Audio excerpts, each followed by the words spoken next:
It's the Nissan Yankees pregame show, presented by Nissan. For great offers, shop ChooseNissan.com today. It's also brought to you by Entergy Indian Point, serving New Yorkers with reliable source for over 4 decades. Nielsen Dodge. Nielsen Dodge. Visit NielsenDodge.com and save today the Nielsen way. Cars for Kids. 877-CARS-FOR-KIDS. The easiest way to donate your car. Donate today at CarsForKids.com. Baker Tilly, your specialized accounting, tax, and advisory team. RWJ Barnabas Health, New Jersey's largest hospital and healthcare system.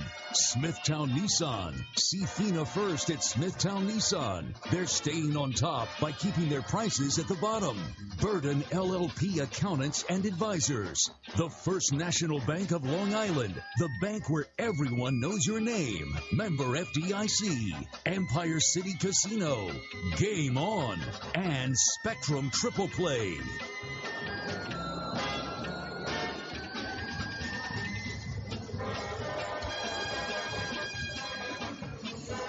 Live from Yankee Stadium in New York, it's New York Yankees baseball. And tonight, it's the biggest game they'll play. Didn't that guy say that last night? Yes. That's how it goes in a best-of-7 series. Every game becomes vital. The Yankees came home down 2-0 and have won 2 straight. Last night, in one of the greatest postseason rallies this proud franchise has ever had, down 4-0 and facing a 3-1 deficit, the Yankees rallied for 2 in the 7th and 4 in that tumultuous 8th. And they beat Houston last night 6-4. Now, tonight is extra special because facing them is Yankee killer Dallas Keuchel. And Dallas Keuchel is absolutely the Yankees' bête noir. Not only does he beat them, he normally shuts them out. Masahiro Tanaka gets the ball for the Yankees. These are the Game 1 starters. It's a beautiful night at Yankee Stadium, much warmer than yesterday. I would say the temperatures are probably in the about mid-70s, I would say. There's not a cloud in the sky. It is a perfect azure blue, and it's going to be a great scene set for tonight's 5th game of the ALCS. This is the final game played in New York. And tomorrow, we fly to Houston, and Game 6 will be at Minute Maid Park in Houston on Friday. Friday will take care of itself. Right now, tonight, can the Yankees ever beat Dallas Keuchel? Well, we'll find out tonight as we welcome you to our broadcast booth here at the great ballpark in the Bronx. Producer-engineer is Jack Candy Maldonado. And my Yankees compañera is Suzyn Waldman. And I'm John Sterling. Now, let's take a look at what's on the menu for tonight's Nissan New York Yankees pregame program. And what's on the menu is brought to you by Premio Sausage. Sausage, the way it should be. Later on the leadoff spot, Suzyn will talk to one of last night's heroes, Chase Headley. With the game 4-2 Houston in the 8th inning, Todd Frazier led off with a single. Headley then pinch hit for Romine and doubled to left center. He fell down rounding first. He had to make a mad dash for second and just made it. And the Yankees went on for that great rally. So Suzyn talks with Chase a bit later on the leadoff spot. I'll have some diamond notes, who's hot, who's not, this date in Yankees history, and much more. But first of all, it's Suzyn. And Joe Girardi on the Manager Show, brought to you by Mercedes-Benz Tri-State Dealers, with vehicle offers and inventory at MBUSA.com. In the manager's office, I am Suzyn Waldman along with Joe Girardi. Sonny Gray last night, to me, that probably was as good as he's pitched since he's been here. I agree. I mean, I think it was maybe the best outing he's had when you consider the lineup he had to face and the lineup that's familiar with him because they were in the same division in the importance of the game. He was brilliant. When you look at his relationship back there with Austin Romine, Romine told me, because pace has been something that Sonny doesn't always have, and Austin had said, well, I like to get back there quickly and set up quickly, and I don't want him to think about what he's doing. Yeah, Sonny, I've talked about Sonny. He grinds it out. I mean, really, he really does, as much as any pitchers I've ever seen. And, sometimes he's going to add, sometimes he's going to subtract. And I think Rowe kind of just gives him some freedom to do some things that he wants to do. And and it works out really well. Can you think too much? Because Sonny said that he trusted Romine so much he only shook him off once all night. Oh, I definitely think you can think too much. And I think when you have that relationship where a pitcher and a catcher aren't shaking, they get in a better rhythm, and you see better results. When you look at the inning that you took him out, he said he felt fine. What did you see there besides results that weren't as good? I wanted to make sure Robbie was ready, and he'd pitched really well. Altuve's had some success off of him.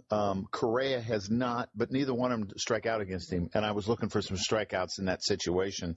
I think Correa had 15 or 16 at-bats and hadn't struck out against him, so I was looking for some strikeouts, and I brought in a strikeout pitcher, and it didn't work the way we wanted it, but we were able to come back. And we all know what Judge did and Sanchez did, but as I asked you last night, how hard is it to do what Chase Headley did? I'd take out the falling down part, but to get off the bench like that and do what he did. That's probably hard to do, too, as a base runner that's run the bases as much as he has. But, it's really hard. In a big situation, you're facing a tough pitcher that you haven't seen a lot of, and for him to get on second base the way he did, it was creative. When you look at today's game in Dallas Keuchel, what do you expect him to do anything differently, or does he just do the same thing even if it is 5 days later? Well, I think he'll have the same plan, and if he has to deviate it from, he will, depending on what he has. But he made some mistakes last time, and we missed him. We can't miss him today because he doesn't make a lot. So when you get an opportunity to hit a ball hard, you got to hit it hard and take advantage of it. And Tanaka had said, I remember a couple of months ago, he had said that he wanted the New York fans. I said it to one of the Japanese reporters. He wanted the New York fans to think he was an ace. He loves big games, and he's better, and he seems to really respond much better in bigger games. He really has, and he's really responded to me the second half and really down the stretch here. And we need him to do it, one more time in this series, and we need a good outing out of him. It'd be great to be able to get 6 from him, and we go from there. Okay, Joe, thank you. Thanks, Susan. We'll be right back with more of the Nissan pregame show on the WFAN Yankees Radio Network. Now we continue on the Nissan New York Yankees pregame program. And here are Diamond Notes. And Diamond Notes brought to you by Spectrum. Join America's fastest growing TV, internet, and voice provider today and get the Spectrum Triple Play. Last night, Chris Taylor and Andre Ethier hit home runs. Yu Darvish allowed 1 run, a homer by Kyle Schwarber. He struck out 7 in 6 1/3 innings, and he helped Los Angeles win Game 3 of the NLCS 6-1. Tonight, the Dodgers look for the sweep at Wrigley Field. Alex Wood, who went 6-3 in the regular season, I'm wrong on that. He went 16-3 in the regular season. Imagine 16-3 and had a very low ERA. Will make his first postseason appearance for Los Angeles. For the Cubs, Jake Arrieta, who took the loss in Game 4 of the division series against Washington, will make this start as the Cubs seek to extend the series. Now it's time for Who's Hot, Who's Not, brought to you by American-made Sub-Zero and Wolf. Who's hot? Chris Taylor of the Dodgers, 7 for 25 in the postseason with 2 homers and 4 ribbies. Who's not? The relief pitcher of the Cubbies, Carl Edwards Jr. He's 1-1 and an ERA of 11.57. In other words, 11.5 runs a game. In 4 2/3 innings, he's allowed 6 runs, 1 homer, and has walked 6 batters. Now, still to come, we'll have this date in Yankees history, along with the leadoff spot on the Nissan New York Yankees pregame program on the WFAN New York Yankees radio network. Well, tonight, Game 5, and when a series is tied up at 2 apiece, it's such an important game, and Houston, they couldn't have a better pitcher on the mound than Dallas Keuchel. First of all, he's a great pitcher, but, man, he pitches great against the Yankees, and usually he doesn't give up any runs. Remember the wild card game a couple of years ago, Game 1 in Houston, the game here during the regular season. But the Yankees have always found something deep inside of them to get them through these spots. The first thing they need, of course, is Tanaka to pitch as well as he did in Game 1 and hold them there, as they say, and see if the Yankees can scratch out a run or two against Mr. Keuchel. Now on the Nissan New York Yankees pregame program, time for the leadoff spot. Susan, and one of last night's heroes, Chase Headley, and that's brought to you by your Tri-State Ford dealers. In the Yankees clubhouse, I am Suzyn Waldman along with Chase Headley, one of the stars of last night's game. Joe Girardi had said that you're going to DH today, and he wants you to go out there and he wants you to actually trip again because you confused Houston so much they threw to the wrong base, and maybe that should be part of what you're doing. I know it's all funny now, but what are you feeling when you're rounding first in your trip? Yeah, not good. You go from feeling extremely excited and feeling like you did your job to, really putting your team in a bad spot. So, I just made the best decision I could with some tough circumstances, and unfortunately it worked out. First of all, you're thinking, do you go back to first or do you go to second? What goes in the decision there? Well, there were a couple things. I thought I was a little bit closer to second base at that point, and also, just from experience being an infielder and having been on the other side of it, when a player falls down, you're really counting on the other players in the infield to tell you where to throw the ball. So I was assuming that when I went down that, everybody was yelling, throw the ball back to first base. So, try to give him a little fake to go back there. And then as soon as he was releasing the ball, try to go the other way. How hard is it to do for a player? I know you're used to playing every day and come up and pinch hit at the end of a game. How hard is that to do? Well, it's certainly different. It's a challenge. It's, something that, you try to adapt to, and you try to talk to guys and figure out what the best plan is. But, anytime you're doing something that you're not accustomed to, it's a little bit difficult. But, fortunately I was able to come through. Who have you talked to in here about something like that? Well, talking to Matt Holliday some, and I talked to Alex about it last year. And, I talked to Mark Kotsay a lot when he was in San Diego about doing it. So,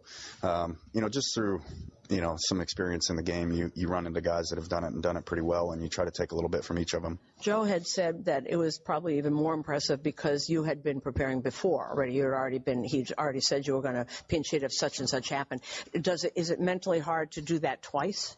Not necessarily. I think about the fifth inning, I was hot and ready to go, and you just try to think of the matchups. You look at video and try to figure out who you're possibly going to face. And Joe did a great job of kind of giving me some scenarios when I would come up and hit, and that really helps when you're prepared for that. So I'd been able to watch a lot of film on Musgrove, and also on Giles. So I knew it was probably going to be one of those two guys, and fortunately it worked out. How exciting has this all been, and how much does that crowd help everybody out there? It's been unbelievable. It was bedlam out there. It reminded me of a college football game. Before anything was going on, the left field stands, everybody's jumping around and going crazy like a student section. So, the best atmosphere I've been a part of by far, and my experience in Major League Baseball. Do you expect Dallas Keuchel to do anything differently? You just saw him 5 days ago. Does he do anything, or is he just going to do what he's going to do, do you think? Well, I think he'll have a good game plan. I think he's he's going to stick with his bread and butter, which is, is locating fastballs, staying down in the zone, throwing some cutters off that, and some sliders. So, I don't anticipate a whole lot of difference. I didn't play in that game, so, I don't really have that to draw off. But I think as a whole, he's probably going to attack us pretty much the same. Chase, as always, I thank you very much. All right. Thanks, Susan. The leadoff spot was brought to you by Intel-powered 2-in-1s, as flexible as you are. Intel-powered 2-in-1 notebooks are available at Adorama, 42 West 18th Street. We'll be right back with more of the Nissan pregame show on the WFAN Yankees radio network. And now it's time for Today in Yankees history, and that is brought to you by Montefiore, doing more in state-of-the-art healthcare. On this date in 1977, 40 years ago today, Reggie Jackson hit 3 home runs to power the Yankees to an 8-4 Game 6 victory over the Dodgers here at Yankee Stadium, or actually in the old Yankee Stadium, and the franchise 21st World Championship, their first in 15 years. In 1998, Orlando El Duque Hernandez, who's in the booth to my left, gave up 1 run in 7 innings. Bernie Williams and Jorge Posada each hit a 2-run home run, and the Yankees beat the Padres 9-3 in Game 2 of the World Series. The Yankees would sweep for their 24th World Championship. And on this date in 1999, that same El Duque gave up 1 run in 7 innings. Derek Jeter and Jorge Posada each hit a 2-run home run, and the Yankees beat the Red Sox 6-1 in Game 5 of the ALCS to capture their 36th pennant en route to their 25th World Championship. And that's Today in Yankees History, brought to you by Nielsen Dodge. For the best selection of Chrysler, Jeep, Dodge, and Ram, visit NielsenDodge.com and save today the Nielsen way. Well, it's about 15 minutes before game time. Geico reminds you that 15 minutes could save you 15% or more on your car insurance. Visit Geico.com to see how much you can save. Now, coming up next, it's New York Yankees baseball.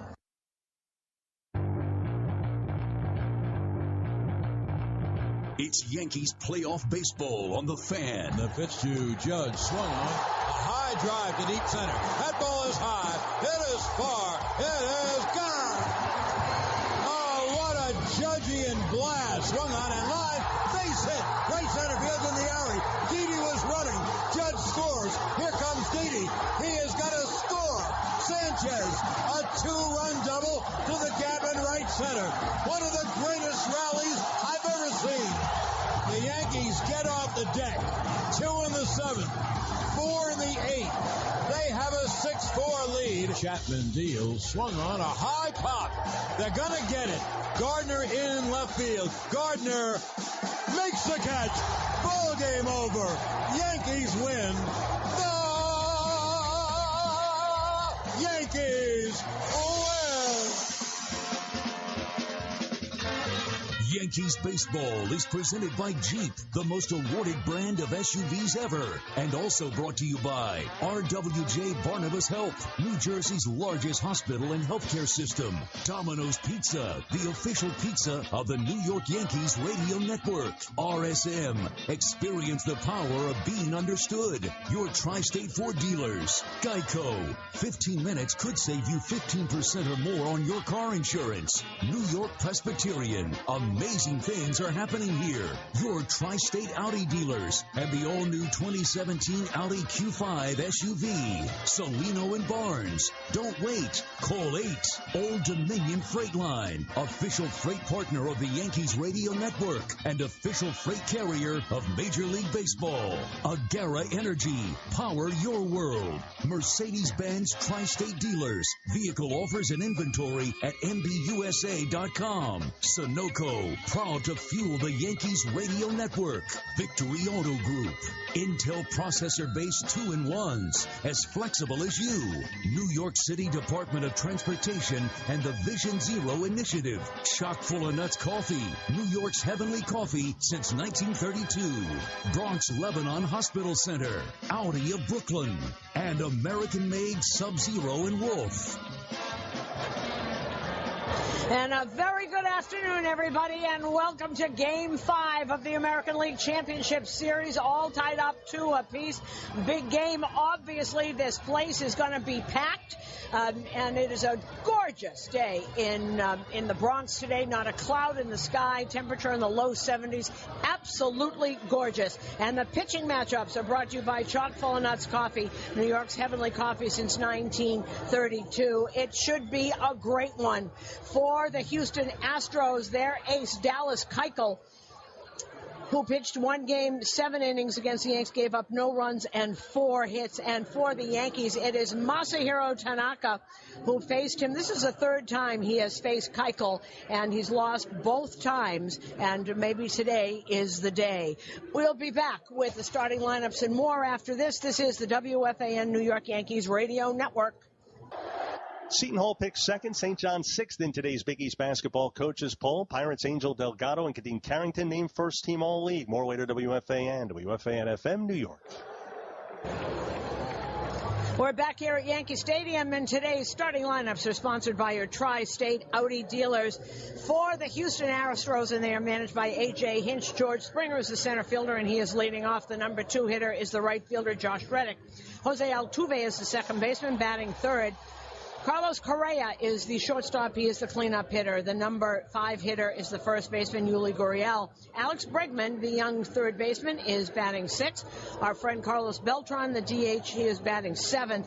In left field, the number 8 hitter is Marwin Gonzalez, and the ex-Yank and our friend Brian McCann behind the plate, and he is batting ninth. For the New York Yankees, Brett Gardner is in left, and he is leading off. Aaron Judge in right, batting second. The number 3 hitter is the catcher, Gary Sanchez. Didi Gregorius is the cleanup hitter, and he is the shortstop. The center fielder is Aaron Hicks, and he is batting fifth. Starlin Castro is at second base, batting sixth. The number 7 hitter is the first baseman, Greg Bird. Todd Frazier is the third baseman, batting eighth, and the DH tonight is Chase Headley, and he is batting ninth. The defensive alignment is brought to you by Black Bear Forest Fresh Deli Meats and Cheeses, naturally delicious, only at ShopRite. When the Yankees take their positions in the field in just a few moments, it will be Brett Gardner in left, Aaron Hicks in center, and Aaron Judge is in right. Todd Frazier is the third baseman. The shortstop is Didi Gregorius. Starlin Castro is at second. Greg Bird is at first. And here's today's starting battery, brought to you by Interstate Battery Distributors of New York and Connecticut. Every battery for every need. Pitching this afternoon is Masahiro Tanaka, and catching is Gary Sanchez. Now it's time to the keys to the game, brought to you by the all-new Mercedes-Benz of Goldens Bridge, one of the biggest selections of Mercedes-Benz in Westchester. Joe actually had thought that the Yankees had a lot of chances against Keuchel in the first game, and Keuchel actually said, I remember after the game, he was saying, I kind of faltered in the fourth and the fifth inning, and Joe thought the Yankees had their chances and couldn't take advantage of them. A couple of great defensive plays, one throwing out the runner at the plate, and one by Altuve, which stopped a rally. The same approach, they're getting good swings in that fourth and fifth inning. Everything is going to be low from Keuchel, and he's going to be very hard to get the ball up because he just does not. As for Tanaka, this is the game, and he's been not shy about saying that he loves big games and he wants the fans of New York to see him pitch in big games because he is at his best, and he really seems to be. So just do what you're doing, and hopefully Yankees, if you get Keuchel hasn't finished the last game. He only went, 7 innings last time. That Houston bullpen is really beaten up. You get into that bullpen, you got a really good shot. The umpires lineup is brought to you by Audi of Brooklyn.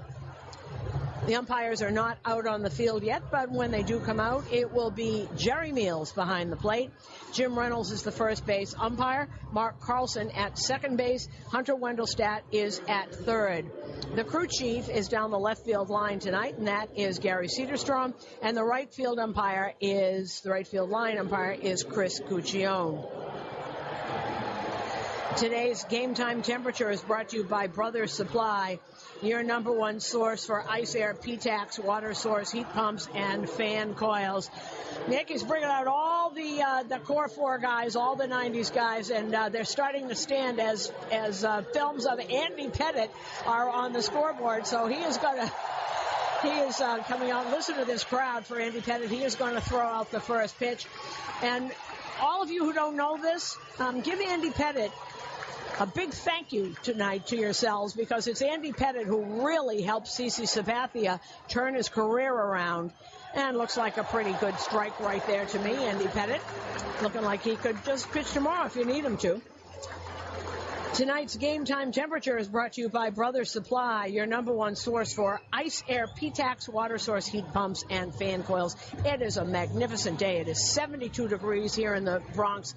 There is not a cloud in the sky. It's supposed to go down into the 60s as the sun goes down. The only place that is sunshiny, there's one little spot of sun in center field, and the bleachers at center field are in sun. The difference between a 4 o'clock start and a 5 o'clock start is remarkable. This is a really good, and the guys were talking about it last night, terrific time to start a ball game because there's no shadows, and just that hour has made such a difference. Today's national anthem, Salute to America, is performed by Full Spectrum from the United States Air Force Band and brought to you by Mutual of America. Your retirement company shares their spirit of America by recognizing today's Salute to America. We'll be back with the start of today's game after this. This is the New York Yankees Radio Network. Back here at Yankee Stadium, and 29-year-old Dallas Keuchel is just walking in from the bullpen now. He was interviewed about the atmosphere at Yankee Stadium. They're getting on him pretty good, I guess, and he says he loves it. He said, bring it on. He loved the atmosphere at the stadium, and everybody talking about that. You heard Chase Headley talk about it. If you saw if you heard my postgame last night with Brett Gardner, he was talking about it. Todd Frazier calls it the 10th man, and Chase Headley saying that we looked out and the guys jumping up and down in the bleachers and banging on the walls. He said, I've never seen an atmosphere like that. And he's a big-time college football fan. He said, I've never even seen a college atmosphere like last night. So everybody just talking about that, actually in both clubhouses. Salino and Barnes remind you that this copyrighted broadcast is presented by authority of the New York Yankees and may not be reproduced or retransmitted in any form. And the accounts and descriptions of this game may not be disseminated without the express written consent of the New York Yankees. Salino and Barnes is one of our nation's largest personal injury firms. If you are injured, don't wait. Call 8. Call Salino and Barnes now at 800-888-8888. And now here come the umpires, and there will be Gary Pettis is bringing out the lineup card for A.J. Hinch. Joe Espada bringing out the lineup card for Joe Girardi. And the umpires once again. Jerry Meals is behind the plate tonight. Jim Reynolds at first base. Mark Carlson at second. Hunter Wendelstadt is the third base umpire. Down the left field line is a crew chief. That is Gary Cederstrom. And down the right field line is Chris Guccione. And the Yankees have yet to make an appearance on the field. And the game is scheduled to start in about 2 minutes. We are coming to you live from the Sunoco broadcast booth. Sunoco, save 5 cents on every gallon instantly with your Sunoco Rewards credit card. One of the things you saw last night, the Astros bullpen gave up five runs over 2 innings to take that loss in Game 4. Their relievers, by the way, in this postseason, their relievers have an ERA of 6.20. That is the worst of any American League team in the postseason, and that was a big problem and will be a big problem for A.J. Hinch, because if Dallas Keuchel and then, Justin Verlander helped a little bit, but Dallas Keuchel is going to have to pitch very deep into this game, and I don't know who he trusts down there. Everybody talking about, you have a lefty. Why didn't he bring in Liriano? Well, Liriano hasn't been getting people out, and just because he's a lefty doesn't mean you bring him in if he's not going to get anybody out.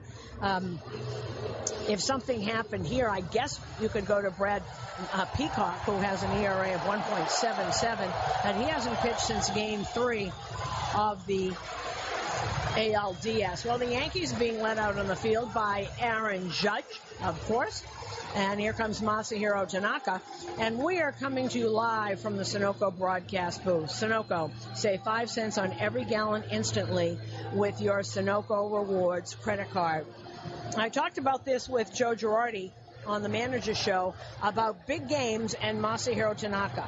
And this is what he wants. And look at the games, and we've talked about this all year. The game against Chris Sale that he won, the game against the Mets where he was great, and the one against Darvish. He likes big games. That's what he came here for.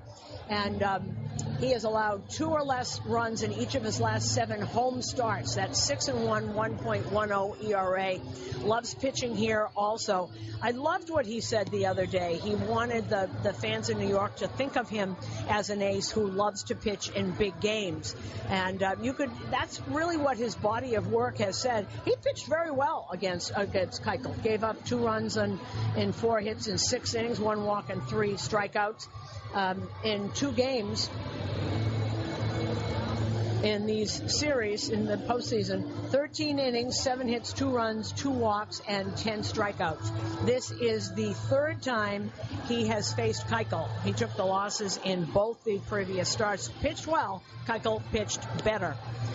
They need to get a long outing from Keuchel. As for the Yankees, their bullpen seems to be set. I asked Joe if there was anyone he was going to stay away from. He said he didn't think so. Off day tomorrow. maybe Robertson, but Robertson has pitched back-to-back days before, and that didn't seem to bother him.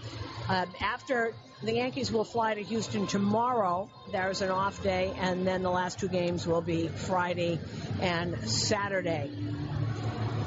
So the defense is set. It is Gardner, Hicks, and Judge left to right in your outfield. Frazier is at third, Didi at short, Castro at second, Greg Bird is the first baseman, and Gary Sanchez back behind the plate. You're going to have to watch and see about the splitter if it goes straight down. What you also saw that Masahiro did not throw a lot of splitters last time. That was by design. So here we go. Game 5 it is. And as George Springer, the pride of UConn, steps up to the plate, stepping up to the microphone is the voice of the New York Yankees. Here is John Sterling. Well, Susan, I thank you. Another big game coming up.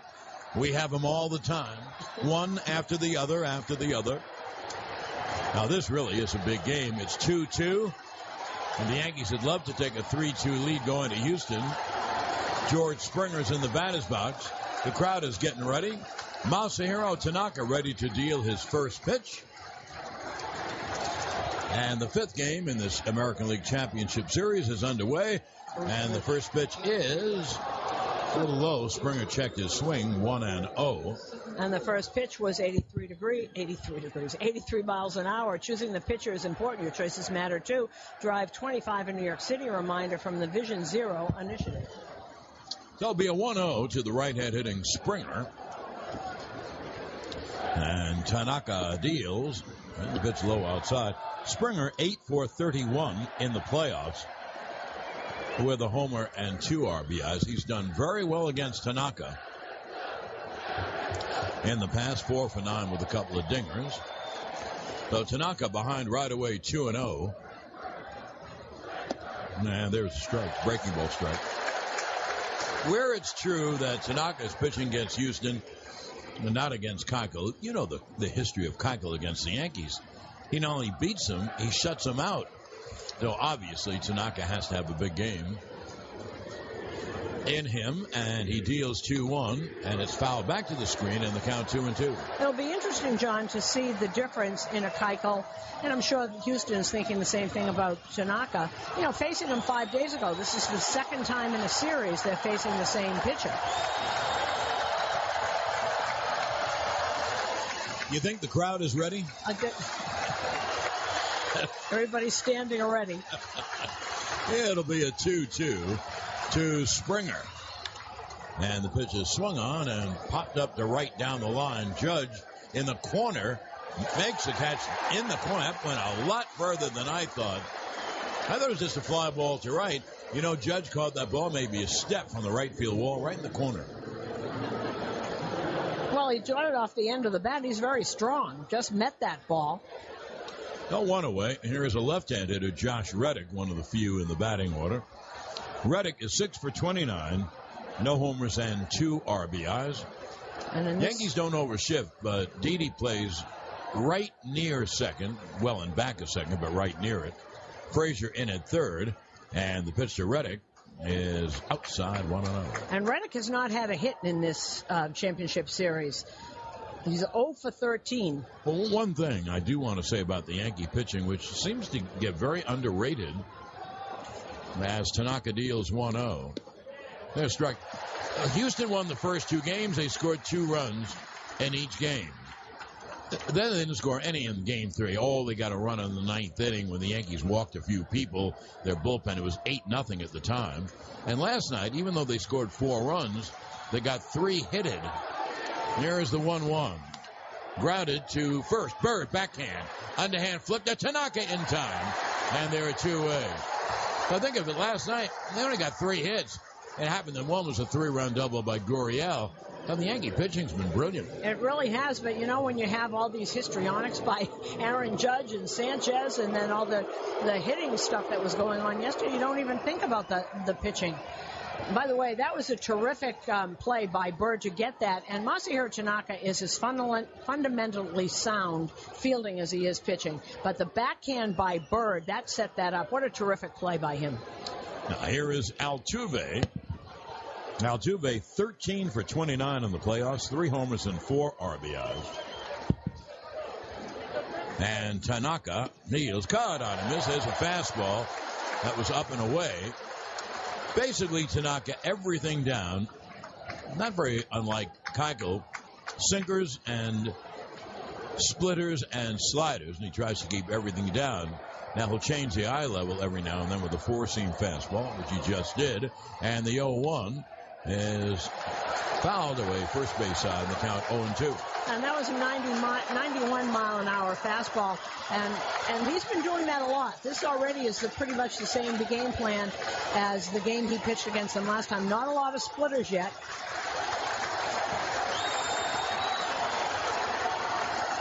So with the crowd standing, Tanaka will be ready to deal 0-2.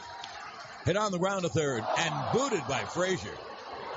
So another error by the Yankee infield. The normally reliable Todd Frazier booted it. And so there's a base runner for Houston. And here is Carlos Correa. Correa 8-for-32 in the playoffs. 3 homers and 9 RBIs. And it looked like he just, he went to get it and it just bounced off the heel of his glove. Maybe it got on him a little fast. He never does that. You're always surprised when Todd Frazier makes an error. I am. I know. I agree. He's such a perfect fielding third baseman, but no one's perfect. So here's the right-hand hitting Correa.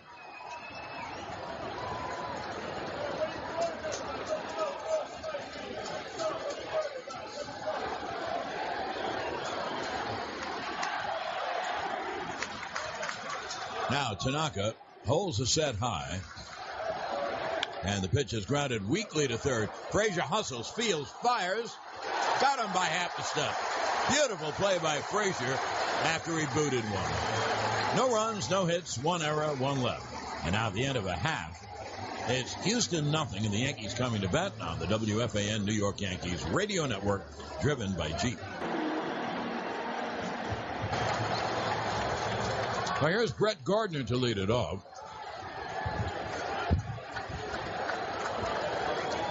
Gardner 10-for-39 in the playoffs, a homer, 4 RBIs.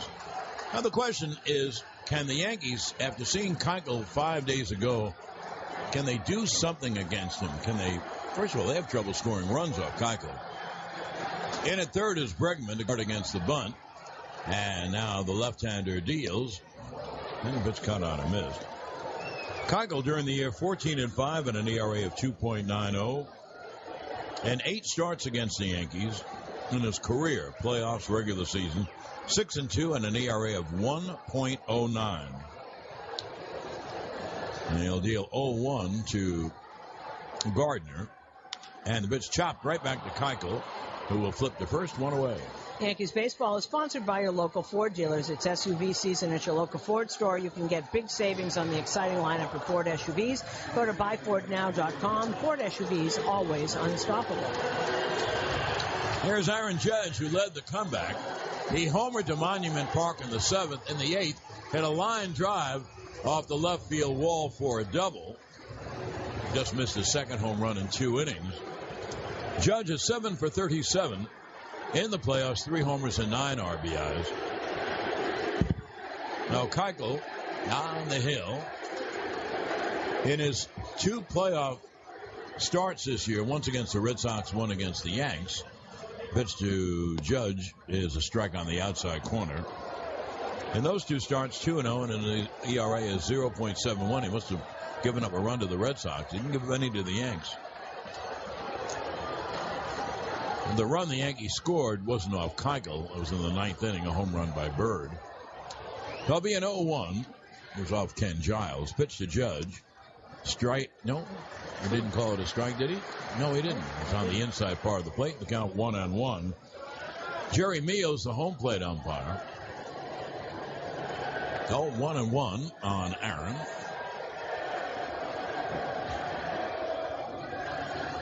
And Keuchel deals, and the pitch low. Everything Keuchel throws is low on the corners, and it moves.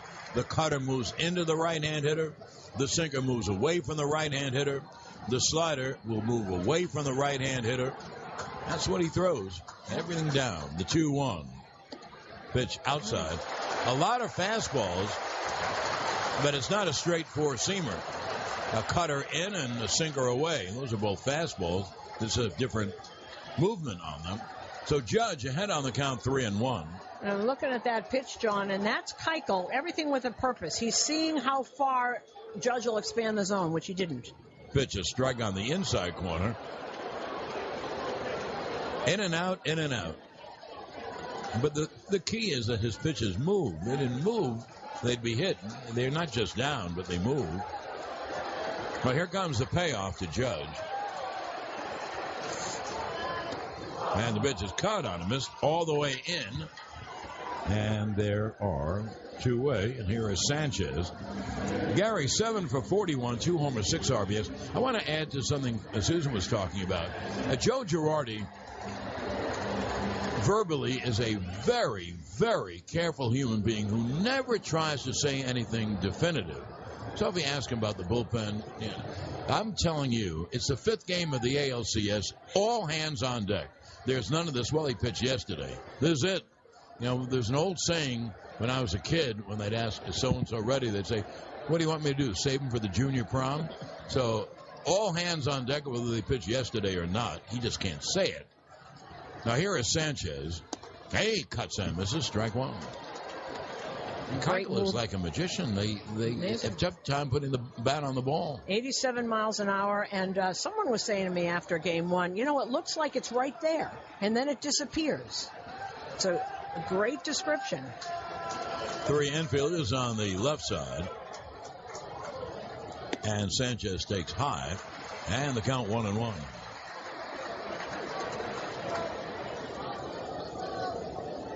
Well, Sanchez had a big hit in the 8th inning. He hit a line drive double to the gap in right center field to knock in 2. One thing on the play, I mentioned at the time, the 1-1 is grounded foul at home plate.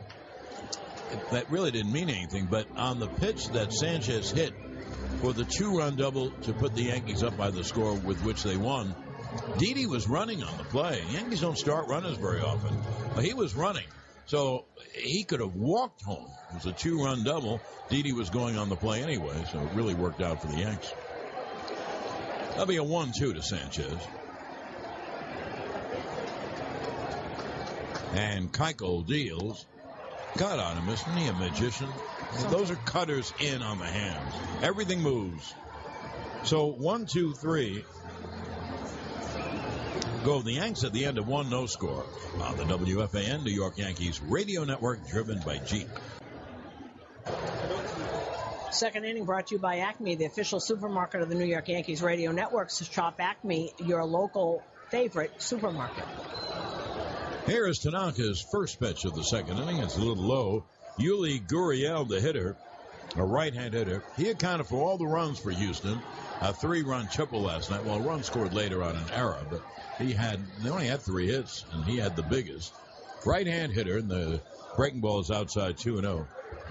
Although Gurriel certainly can hit home runs, he's more of a hard line drive gap hitter. Now, he hits the ball so hard they will go out in the playoffs. And there's the pitch to Gurriel. Swung on and lined down the left field line. That's Gurriel. A base hit into the left field corner. Gardner fields. Gurriel has an easy double. And Houston's in business right away with a runner at second and no one out here in the top of the second inning. And John's right. That is what Gurriel does. And if you put the ball on the outside part of the plate, he'll go with it and hit that same ball down the right field line. So a runner at second, no one out. Here's Alex Bregman. Gurriel was 12 for 30, no homers, 4 RBIs before that. Bregman looking down at his third base coach, Gary Pettis, the ex-Angels outfielder. I would doubt he's bunting, but you don't know. Bird is up at first anyway. Bregman actually is a very good bunter.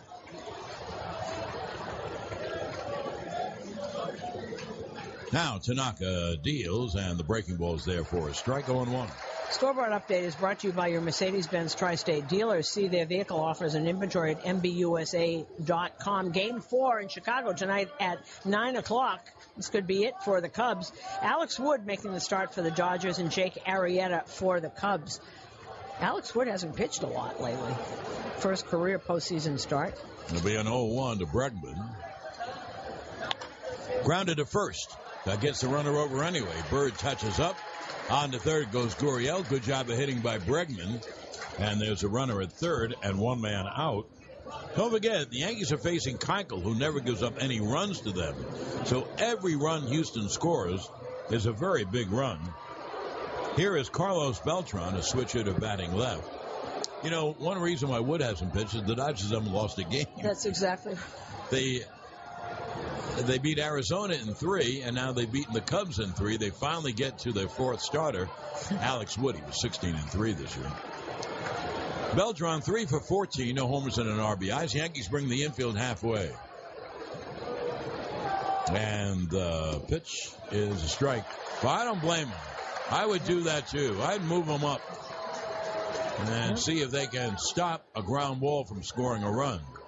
Nothing you can do about a fly ball.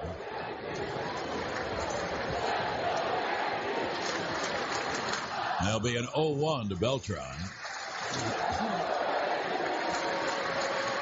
And Tanaka deals. And the pitch outside 1-1. Be ready for whatever the Tri-State throws your way. Stop into your local Tri-Honda dealer today and test drive the perfect model for you. Runner at third and one man out. Top of the second, no score. Beltran had to lift the ball and get a fly ball to knock that run in. Yankee infield all the way up. And it'll be a 1-1. And there's a strike on the outside corner. What a pitch. Nailed the black on the outside. The count 1-2. You know Tanaka and the Yankees need the strikeout. And that was a fastball. It was 95 miles an hour. He did that a few times in his first start. He's throwing that four-seamer. And it was a great place, 95 miles an hour. That'll be a 1-2 to Beltran. And the pitch is low. 10-second station ID on the WFAN New York Yankees radio network. In St. John's 6th in today's Big East basketball coaches poll. Pirates Angel Delgado and Kadeen Carrington named first team All-League. More way to WFAN, WFAN-FM, New York. That'll be a 2-2 to Beltran. Gurriel leading off third with the game's first run. Infield up for a play at the plate. And Tanaka will deal 2-2. Grounded in the infield. The runner is held. Castro throws to first. He got a soft one-hopper to Castro.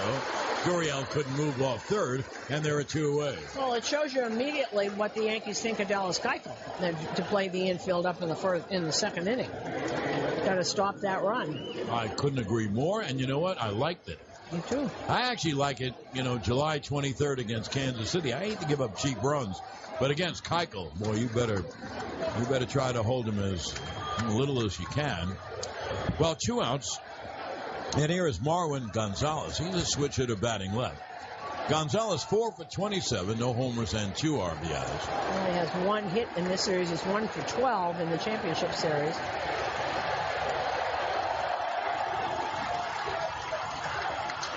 Gurriel leads off third now with 2 out. And the pitch, breaking ball strike. Infield is back to its normal depth, of course.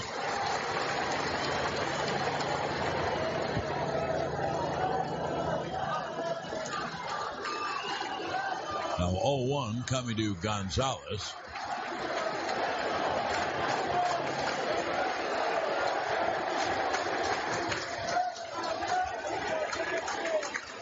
Tanaka about chest high. And the 0-1. Foul tipped at home plate. And a splitter by Tanaka.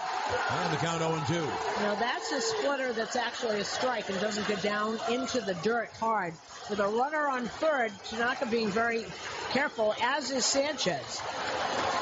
It's very true what you say. You get a runner to third, and if your best pitch is a splitter, you better have a catcher who can block it. Because the best splitter is one that hits the dirt. And he's been using a lot of other things. I think that's part of the reasoning. Now the Yankees a strike away from getting out of the inning. Tanaka holds the set. And the pitch is grounded right back to Tanaka. Little flip to first. Tanaka pitches in and out of trouble. No runs, 1 hit, 1 left. And at the end of an inning and a half, no score on the WFAN New York Yankees radio network, driven by Jeep.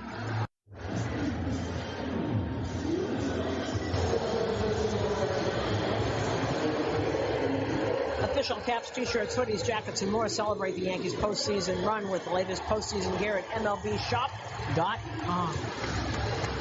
Here's another one of the heroes of last night, Didi Gregorius.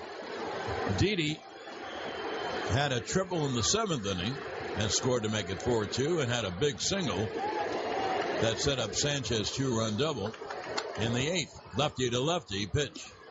Strike. Keuchel is terrific, but I don't think, he's really terrific from our eyes. We never see him give up a run, so I guess he's terrific.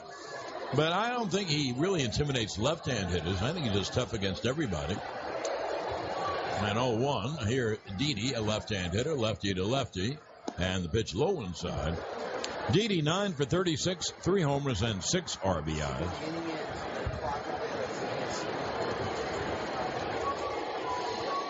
So the count 1-1.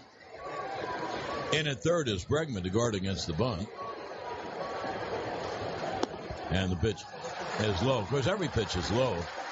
Bregman was actually in on the infield grass thinking Didi's going to bunt. He seldom bunts, does Didi. And ahead on the count 2-1.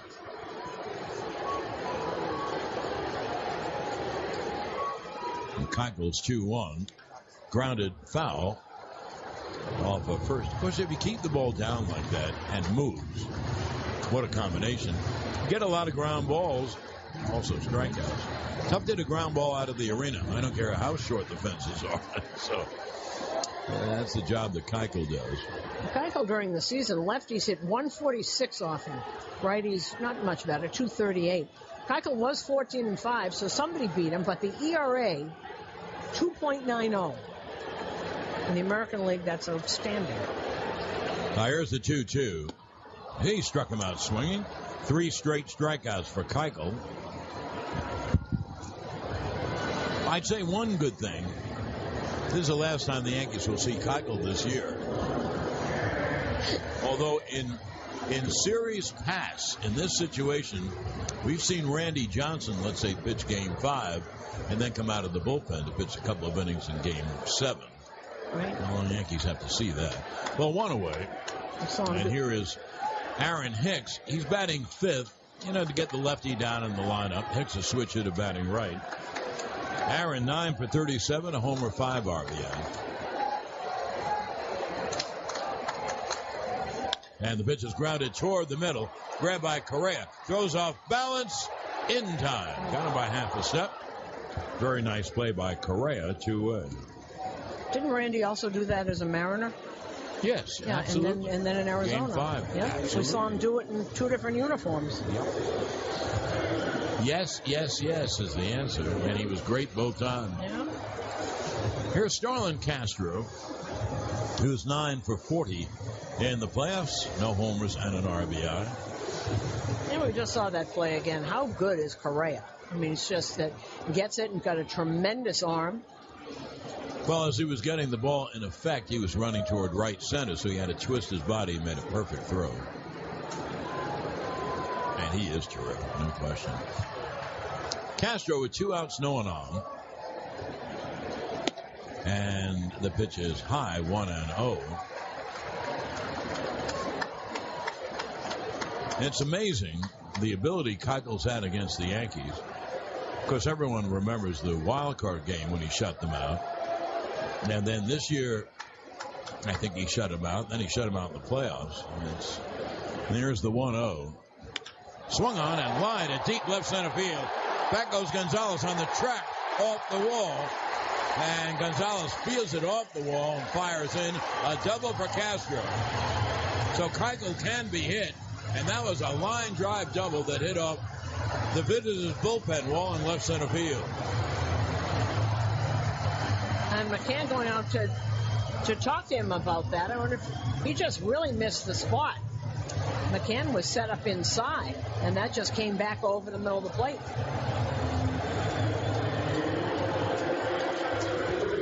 Now here's Greg Bird, a left-hand hitter. He's 8 for 32 in the playoffs, 3 homers and 5 RBIs.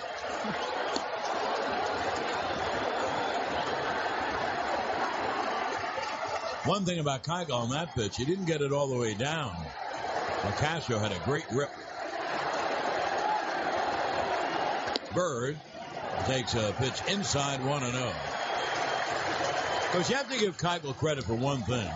He has unerring control. It's tough to throw the ball exactly on the inside or exactly on the outside and down all the time. Well, you figure sometimes you miss.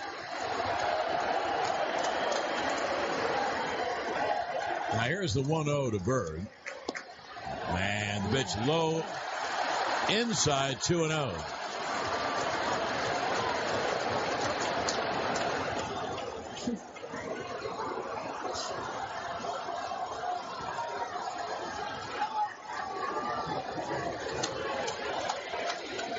Castro leads off second with the game's first run.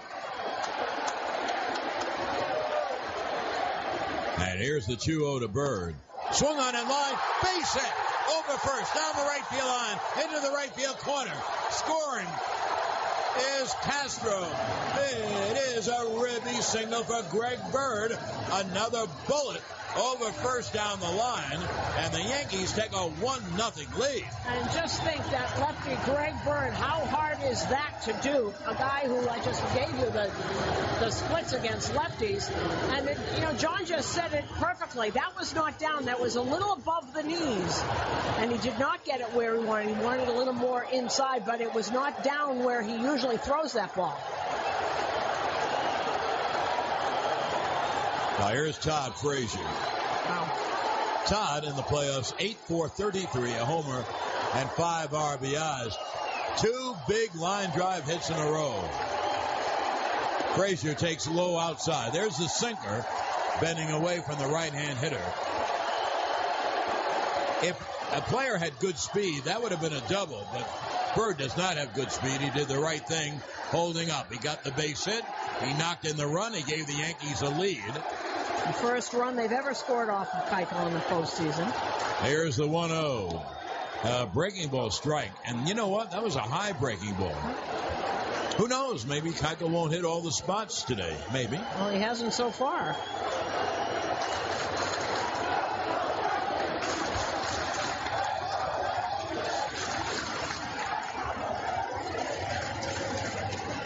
It'll be a 1-1 to Frazier. And the pitch inside. And the count 2-1. Hey, one thing, Susan, it began in September. Bird is now an official member of the Yankees and a starter and a big hitter. Yeah, we knew that. We've been saying that. He's too good, got too good a swing. Very talented athlete. So 2-1 to Todd Frazier. A lot of big hits, huh? Cut out of miss. Good low sinker away. And the count 2-2. Lefties don't bother him. It's like everybody asks, well, are you going to platoon? No. Greg Bird is our first baseman. He happens to hit with his left hand. You got to stay healthy, but he's the first baseman for years to come. Like Judge is the right fielder and Sanchez is the catcher. It's going to be a great middle of the order for years. It'll be a 2-2 to Frazier. Strike 3 inside corner. However, the Yankees take the lead. By the way, Didi Gregorius was the cleanup hitter, and that's brought to you by Action Environmental Services, the New York Yankees' choice for solid waste and recycling. 1 run, 2 hits. The double by Castro, the ribby single by Bird, 1 left. And at the end of 2, 1-0 Yanks on the WFAN New York Yankees radio network driven by Jeep.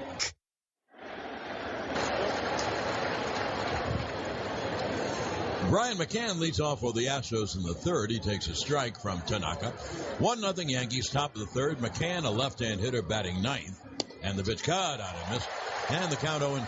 Third inning is brought to you by Nissan. Take on the unexpected with Nissan's available intelligent safety shield technologies. Innovation that excites. McCann is 2 for 24 in the playoffs. No homers, 2 RBIs, 3 infielders on the right side. 0-2 is low. Look out, 1 and 2. 3 infielders on the right side. Didi's on the left side. And in the middle of the 3, Castro plays for the slow-moving McCann about 8 steps out on the outfield grass. And here is the 1-2. It's foul back. The count holds at 1 and 2.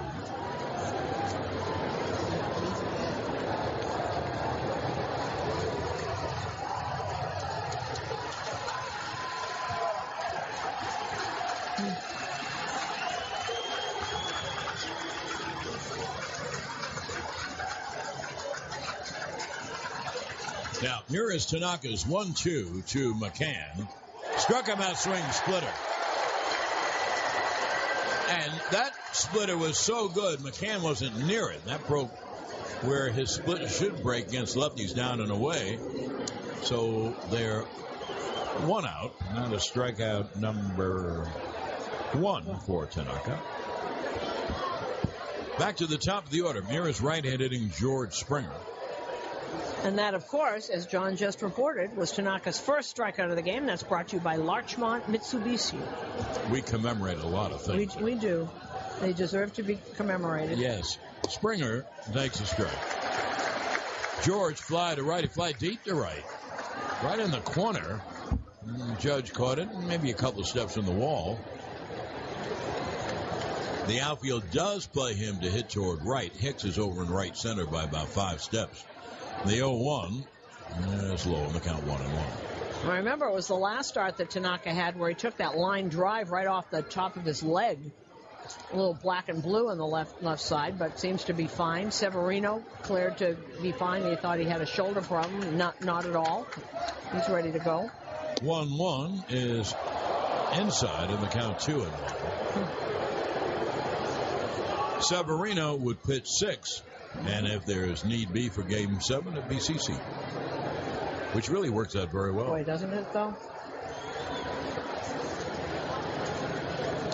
Now here's the 2-1 to the right-hand hitting Springer. And the pitch caught on a miss. You know, if that really did happen, Houston will never announce until 2 minutes before the game who's going to pitch Game 7. I wonder if it would be Morton again. That's what I was hearing. Because they, that Cameron Maybin really just killed him. Now 2-2 on Springer, 1 out, no one on. Top of the third, 1-0 Yanks. And Tanaka deals. Swung on a high pop to shallow center. Who's going to catch it? It's going to be drops in for a hit. Oh, there were 3 people there, and not one of them caught the ball. That should have been caught. So a pop fly single by Springer, and Houston gets a base runner, and here's Josh Reddick, the left-hand hitting right fielder. Well, both Castro and Hicks sort of waited for each other and looked at each other, and as Joe Espada has explained it to me, the second baseman should go for this as hard as they can until he hears the center fielder call him off. I think that's terrible. Allow a ball like that not to be caught. It also adds, first of all, that he may score. Secondly, it adds pitches to Tanaka. And that's a pop fly that either could catch. Not good. Reddick grounded out his first time. 1 on, 1 out. And the pitch is low. The thing is, I don't blame the players. They don't want to run into each other. They could be out for the playoffs. If Castro wasn't there, Hicks could have made the catch. If Hicks wasn't there, Castro could have made the catch. There's one thing I saw on the replay. Castro actually looked at Hicks, took his eye off the ball, and looked to see where Hicks was. I don't know if he could refocus and look where the ball was that quickly afterwards. I think you make a good point. Here's the 1-0. The pitch low. And the count 2-0. In other words, you're going through innings. That should have been 2 outs and no one on. I don't know what's going to happen with Reddick anyway. 2 outs, no one on. But that's the situation. Reddick now 0 for 14 in this series. Now here's the 2-0. Breaking ball strike. Beautiful backdoor breaking ball. by Tanaka. We are coming to you live from the Sunoco broadcast booth. Sunoco, save 5 cents on every gallon instantly with your Sunoco Rewards credit card.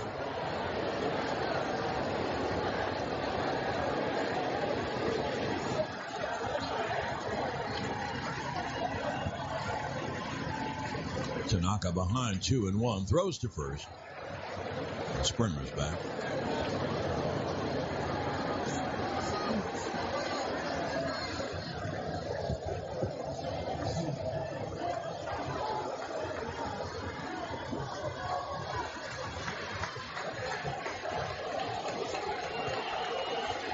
Tanaka is set chest high, and it'll be a 2-1 to Reddick. Caught on it, missed. And the count 2-2. High fastball, 89, totally fooled him.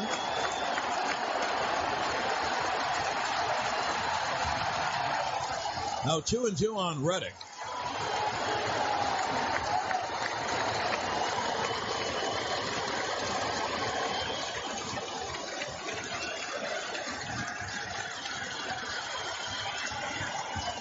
Springer, a short lead off first.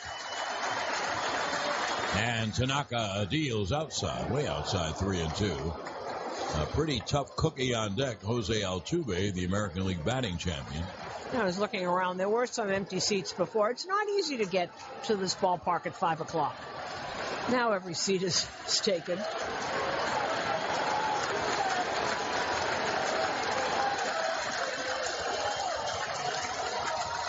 Let's see if Springer is going. It'll be a 3-2 to Reddick.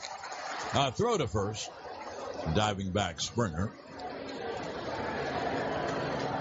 His big pitch.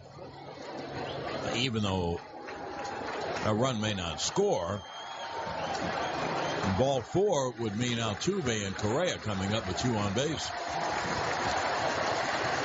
Now here comes the 3-2 to Reddick. Runner goes. Pitch is grounded weakly to first. Bird flips to Tanaka in time. And the tying run goes to second with 2 out. And it's the second time Reddick's hit over to Greg Bird. So here's Altuve. He reached on an error by Frazier, who booted a ground ball in the first inning.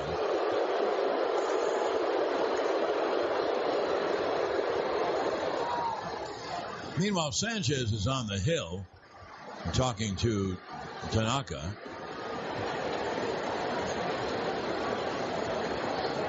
Change the sequence of the signs probably with the runner at second base. Now, base it will tie it. And if you want to base it in baseball, this is the number 1 guy to go to, Altuve. I think he had 204 hits this year, and he's had more than 200, something like 3 or 4 years in a row. A little old hit maker. The center fielder Hicks plays him about 6-7 steps over in right center. 5-time All-Star, 27 years old. The pitch, caught on it, missed. And the count 0-1, hard slider away.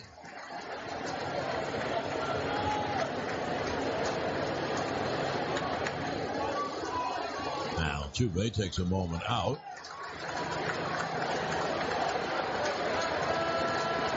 Springer has good speed, so he'll certainly score on a base hit to the outfield.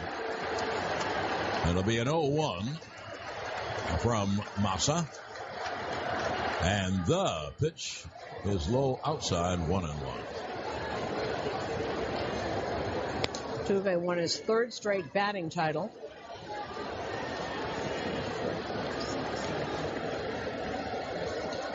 It's only 11 American League players who have ever won 3 or more batting titles. Ty Cobb, Rod Carew, Ted Williams, Wade Boggs, Nap LaJoy, pretty good names. Miggy Cabrera, George Brett, Yaz, Tony Oliva, and Joe Mauer. Pretty good hitters. Pretty good hitters. Pretty good club to be in. 1-1 coming to Altuve. Pitch. Grounded to third. Frazier fields, throws to first in time. So Tanaka has pitched his way through an error, and he pitched his way through a ball that dropped that should have been caught He's done a heck of a job. No runs, 1 hit, 1 left. At the end of 2.5, 1-0 Yanks on the WFAN New York Yankees radio network, driven by Jeep. When Jose Altuve grounded out to third, that was the 15th out of the game, brought to you by Geico. 15 minutes could save you 15% or more in your car insurance. Visit them at geico.com to see how much you can save. Here's another one of the heroes of last night. Susan's guest on the leadoff spot, Chase Headley, switch hit of batting right. And there is a strike. Headley 2 for 19 in the playoffs, no homers and an RBI. He is the only Yankee who has, quote-unquote, relatively good numbers against Keuchel. I mean, they don't light up the sky, but I'll tell you what they are in a moment. Here's the 0-1. Pitch outside. The other Yankees almost don't have hits against him. But Headley is 6 for 22 with a home run. And Headley 2 for 7 in this series. Joe said he's just liked his at-bats. Even when he wasn't getting a hit, he thought he'd had really good at-bats, which is why he had him, why he's playing today and why he had him pinch hit yesterday. 1-1, a hit on the ground, foul. Well, his hit. Frazier started off the 8th inning with a single. The Yankees were down 4-2. And Headley lined a quote-unquote double, but he fell down rounding first. The Astros threw the ball back to first, and Headley was in no man's land, so he continued to second. Altuve took the throw behind the bag, and Headley got his hand in.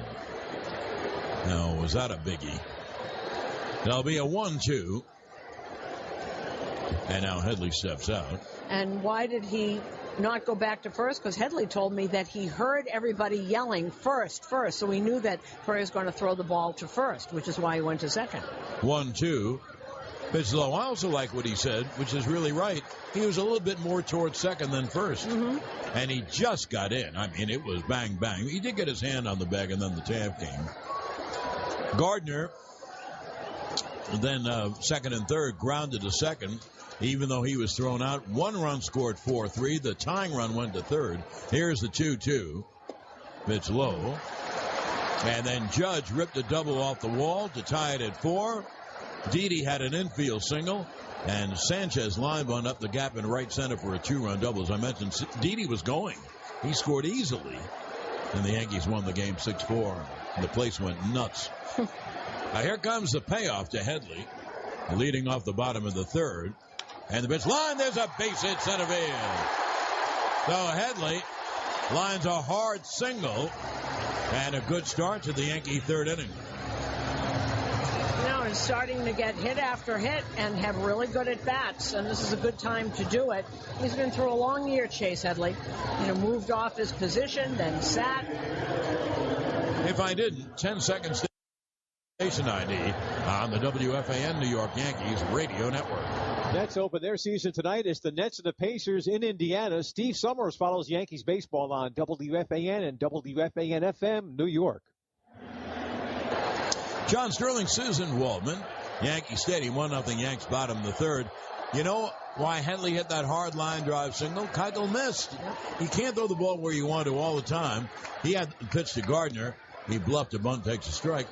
He had the ball, I just saw him in the replay, right in the middle of the plate. Yeah, no, he's a little off today. This is not the same Keuchel that we saw last time, and it's not the same Keuchel. They're squaring up the ball pretty good against him, particularly the bottom of the order. Birds was, and Headley.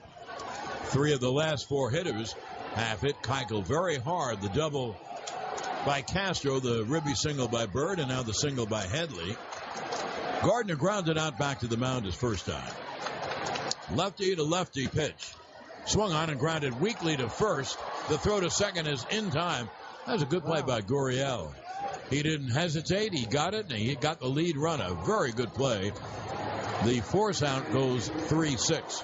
And he's worked very hard. He was a third baseman, and at spring training, I heard the word, well, he's a little defensively challenged because you're not going to put him at third with the 22-year-old Bregman there. And he's really learned first base. It's not that easy. The Astros say he still makes a little mistake on footwork, but that was a very natural play. He didn't hesitate at all, and guys switching positions going to first for the first time usually don't do that well. Aaron Judge struck out his first time. Gardner, always a threat to run at first base. And the pitch is low and away, 1-0. So the Yankees have a base runner with one out, and there are two big right-hand hitters coming up, Judge and Sanchez.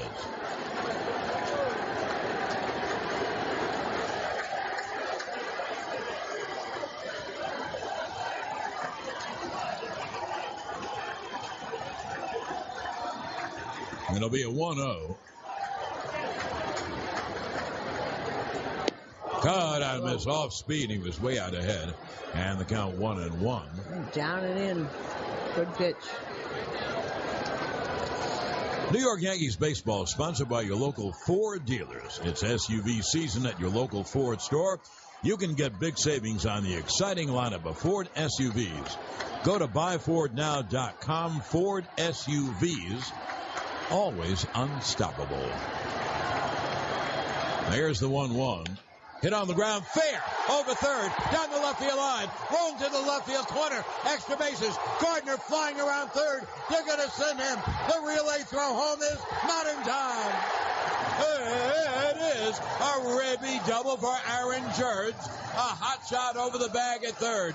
Gardner scores from first, and the Yankees take a 2-0 lead. And what you're seeing from Aaron Judge is something that Joe Girardi has said all the time. He's a hitter. He's not just a slugger. That was a great piece of hitting down the left field line, and he hits the ball so hard that you knew it was going to get into the corner. And the dive there by Bregman could not get it. He didn't miss it by much. Let's see, it just went. He's just a tiny bit late. And that ball was hit directly over the bag, so it didn't hit the stands jutting out. It went all the way in the corner. And, Susan, you knew when it went all the way in the corner that Gardner was going to try to score. You bet. You bet.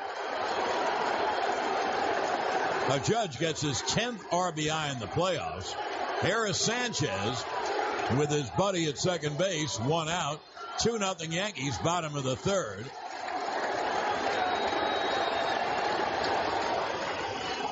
You know what? Getting 2 runs off of Dallas Keuchel with all his history, it feels like it's about 7-0. And on top of this building,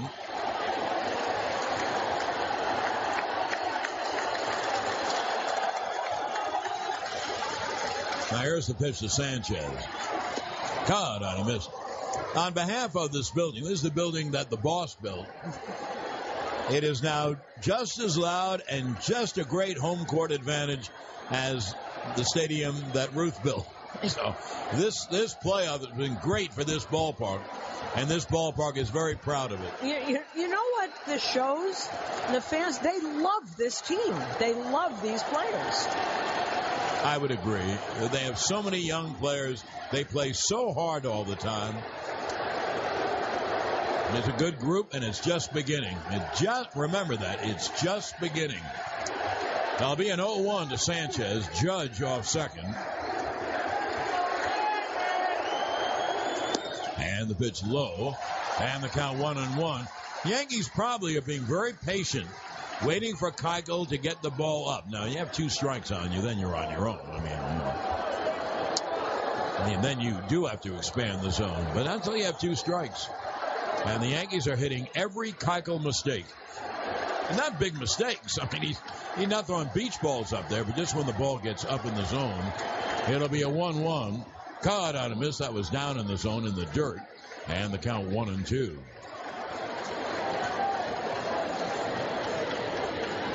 Boy, it seems like a long time ago when people are saying, why don't you move Judge out of the 2-hole? All of a sudden, he's having a series. He's now 5 for 14? 15. 5 for 15 in this series. 6 Now we have 1-2 to Sanchez. As Judge leads off second, and the lefty deals. Struck him out swinging on a ball down. So there are 2 away. That's 5 strikeouts for Keuchel. And Judge now has 10 RBIs this postseason. There's one other person who has 10. His name is Justin Turner. What a postseason he's having. Yeah, he'd have a lot more if they played more games, but they haven't lost yet. They haven't lost yet.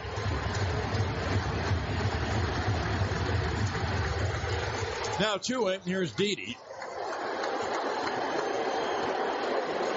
who struck out his first time.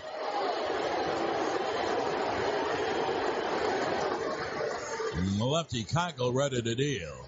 In the dirt, a bouncer. Both of Didi's hits that was so big in the 7th and 8th innings last night when the Yankees scored all their 6 runs, they both went to left center field. The ground ball just eluded Correa at short. He wouldn't have thrown him out anyway if he captured it. That was in the 8th. In the 7th, the triple went to left center to the bullpen wall. There's the 1-0 to Didi. Caught on a missed. Man, the count 1-1. 2-0 Yankees.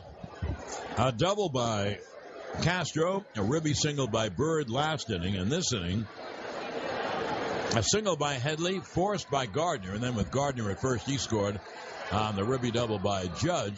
A hot shot over the bag at third, all the way into the left field corner. It'll be a 1-1. And that pitch low outside, 2-1. And McCann will trot the ball out to his lefty starter. And I'm not sure we've ever seen him. He's about to kind of hit 50 pitches pretty soon. Not that that matters, but he's a little off. I'm saying he's throwing a lot of pitches. Usually he's strike one, strike two, like clockwork. He really is just a little tick off with just about everything.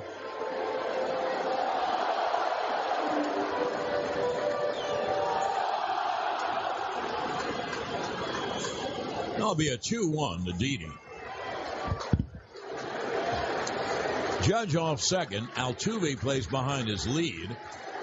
And Didi takes low 3-1. I thought about it and stopped just in time. Tremendous. Aaron Hicks on deck.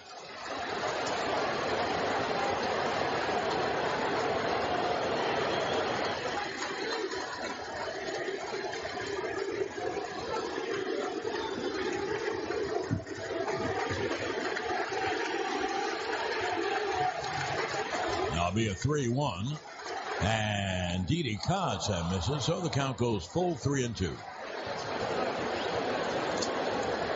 2-0 Yanks, bottom of the third, 2 outs, a runner at second, Judge. Altuve, for the left-hand hitter, is playing behind Judge's lead, practically behind second base. But Didi does get ground ball hits through that shortstop hole. Bregman is playing wide at third, trying to cover up that hole. Now here's the 3-2. Struck him out swinging, breaking ball away. 6 strikeouts for Keuchel, but the Yankees get another run. 1 run, 2 hits, 1 left at the end of 3. It's 2-0 Yanks on the WFAN New York Yankees radio network, driven by Jeep. To the flagship station for New York Yankees baseball, The Fan, WFAN and WFAN FM New York. Now here we go to the top of the 4th inning. Here's the cleanup hitter, Carlos Correa. He grounded to third his first time. And Tanaka throws a strike. And we're underway in the top of the 4th. The Yankees have a 2-0 lead. Correa, Gurriel, and Bregman. Here's the 0-1. Breaking ball low outside, 1-1.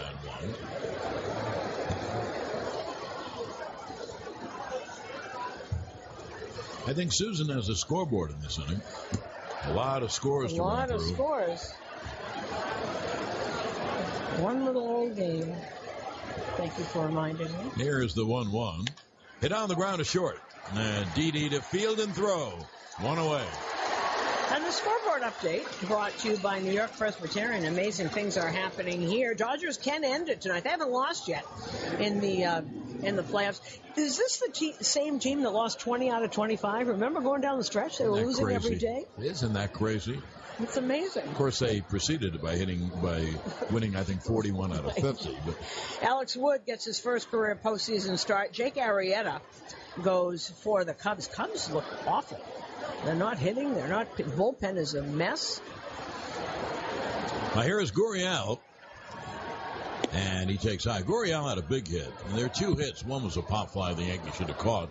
But not Gurriel. He had a hard line drive down the left field line. And last night, he hit a bullet down the left field line with the bases loaded to score all 3 runs. Well, here's the 1-0. And it's grounded foul off the end of his bat. And the count 1-1.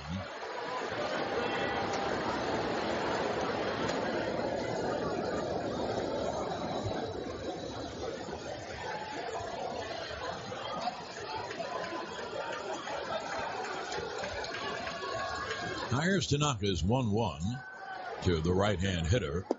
And the slider outside, 2-1. The top of the fourth inning brought to you by Domino's Pizza, the pizza with the best toppings. Domino's, the official pizza of the Yankees radio network.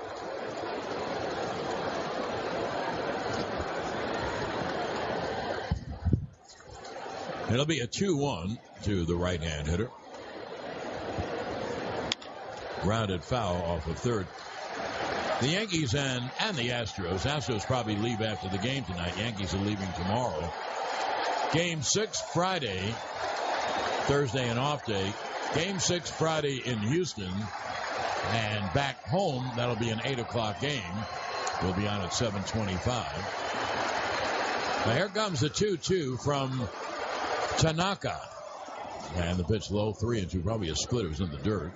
So the count 3-2. Well, if you're going to let a ball go by, that's the time to do it. Nobody on base. Both those games will be at 8 o'clock Eastern.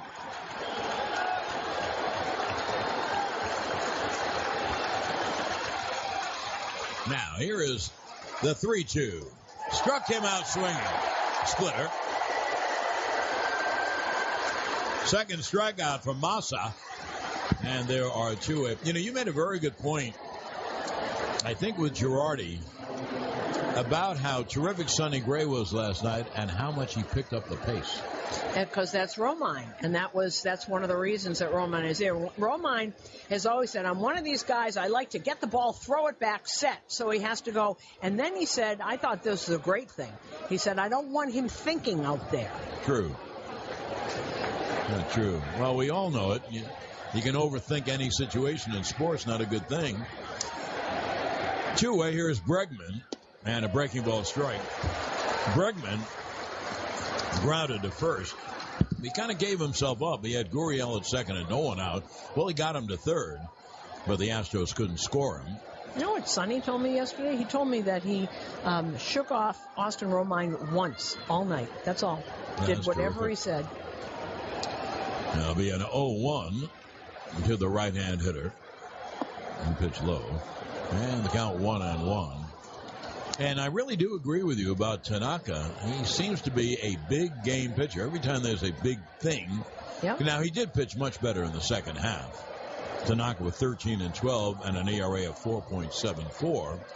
But in the second half, he was much better. The 1-1 and the pitch low on the count 2-1. And he pitched a lot of big games for the Yankees. He sure did. And that I still remember. I will remember for a long time that pitching duel he had with Yu Darvish. That was a clinic. I think we said that word 30 times on the broadcast when they were playing the Rangers. The two of them going at it. It was beautiful to watch. 2-1. Caught on a miss. Slider down and away. Tanaka burying the slider. And the count 2-2. And everyone up on their feet again. Not a lot of sitting around in this park during these series.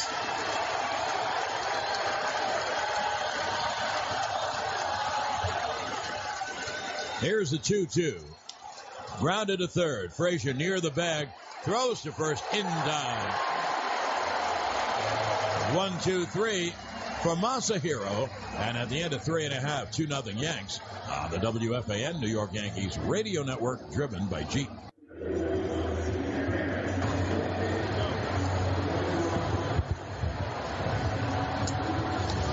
Now to the bottom of the fourth inning, the Yankees have a 2-0 lead. And will send up 5, 6, and 7. Hicks, Castro, Bird. Righty, lefty.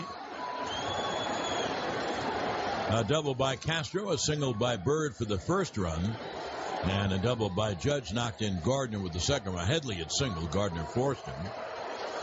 From the pitch to Hicks, he runs up to bunt, takes a breaking ball strike. So with Hicks, with Gardner at first, And Judge hit a hot shot right over the bag at third down the left field line. You knew Gardner was going to try to score, and he did. 0-1 to Hicks, who grounded to short his first time. And Keuchel deals a strike on the outside corner, breaking ball. And the count 0-2.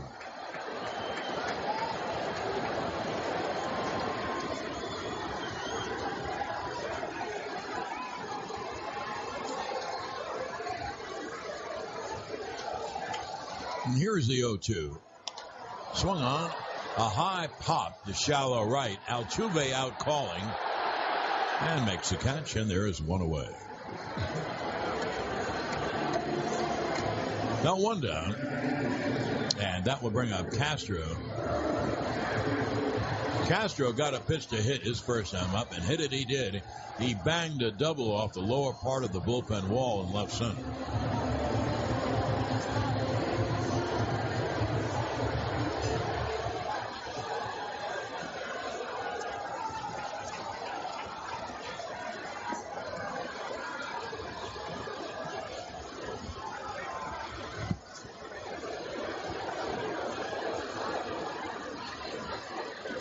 Now Keuchel ready to deal, and he does so right on the knees at the outside corner, 0-1.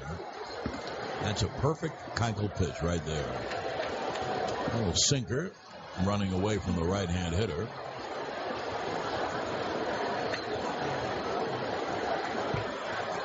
And here is the 0-1.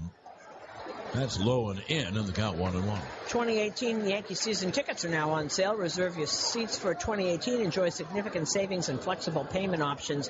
Games start at just 9 games. The plans do. Your legacy starts now. Buy your 2018 Yankee season tickets today. Call 212-YANKEES or email seasontickets@yankees.com.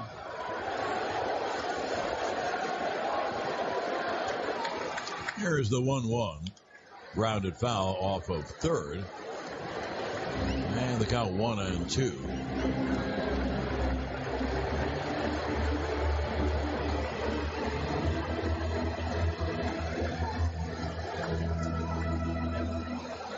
Well, Castro takes a moment out of the box and now digs back in. Behind on the count 1-2. And the pitch is caught on a miss. Struck him out swinging. And there are 2 away. Keuchel is already put up 7 strikeouts. Now here is Greg Bird. Bird ripped a line drive ribby single to right his first time. 2 outs, no one on. We're in the bottom of the 4th. And the Yanks have a 2-0 lead.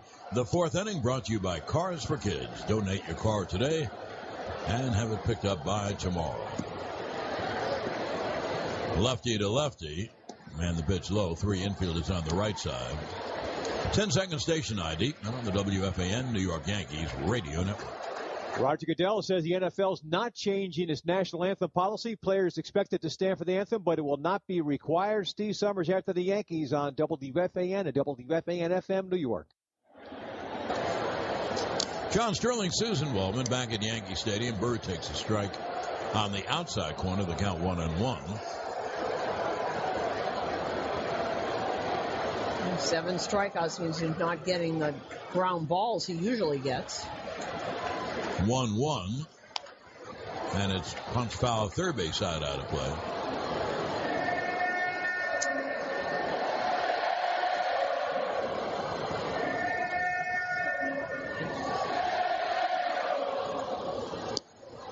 Keuchel lives at the bottom of the strike zone. And he is able to hit it or below on almost every pitch. Not all of them, but almost every pitch. And he's ahead and deals 1-2.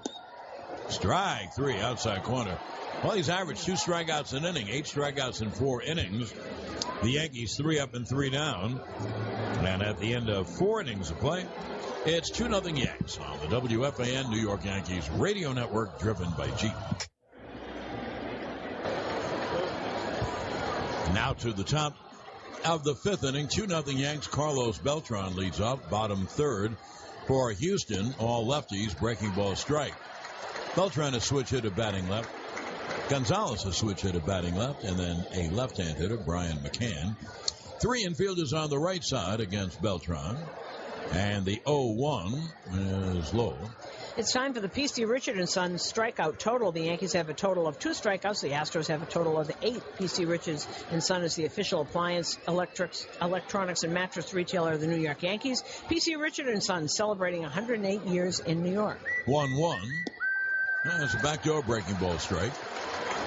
And the count 1-2.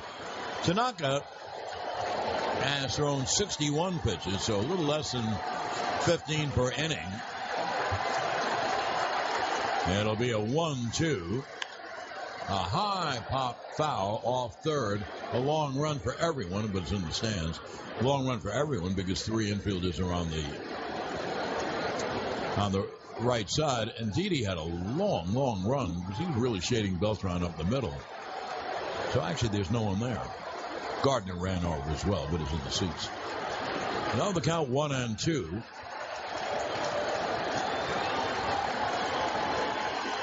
Tanaka, as Susan mentioned, has struck out only 2. No walks. He's given up 2 hits. One was a pop fly that should have been caught. The 1-2. Fouled, same spot. The count holds 1-2.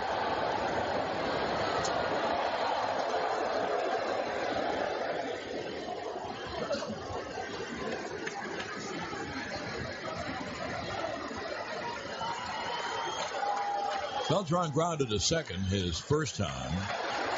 And here is the 1-2. Struck him out swinging. Strikeout number 3 for Tanaka.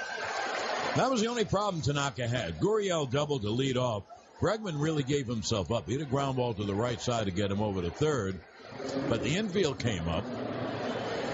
And Tanaka got Beltran on an easy ground to second. The runner had to hold at third. And then he got Gonzalez out on a comebacker. But one thing, Tanaka has looked absolutely brilliant. Houston not making hard outs either. One away, here is Gonzalez. And the pitch is lined, base hit. Right field by Gonzalez. So a 1-out single. And the tying run will come up, and that's Brian McCann. And that pitch stayed up, and that's why, and Gonzalez was able to hit that. That was an unusual pitch for Tanaka because he's been so down and so moving. That just stayed right there.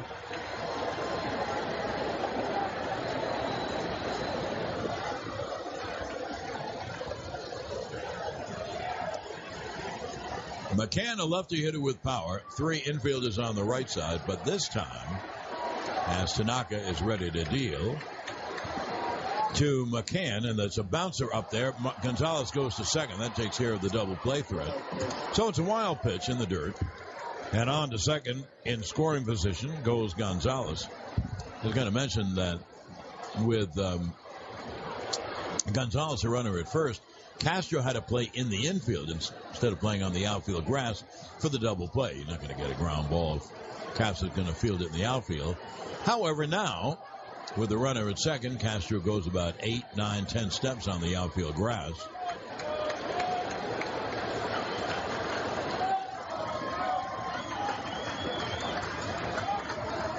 And it'll be a 1-0.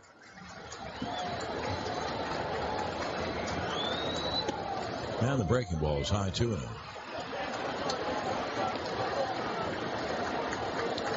Right-hand hitting George Springer on deck.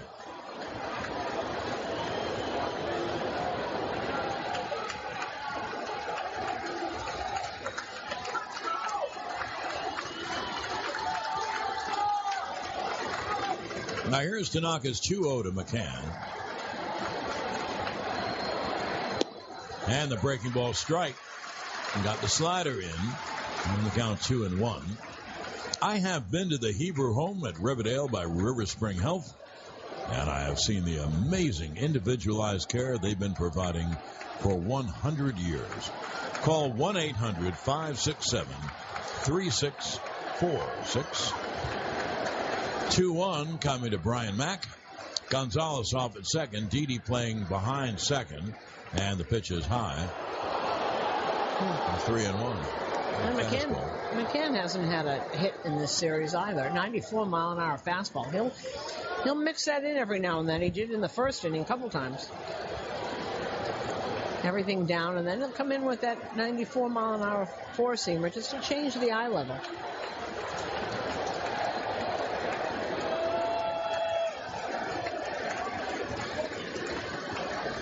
So Damage pitched to McCann 3-1. And now Sanchez will go out and talk to Massa. And in comes Didi. He's going to talk too. Didi picks up the rosin bag. Just change things up a little bit.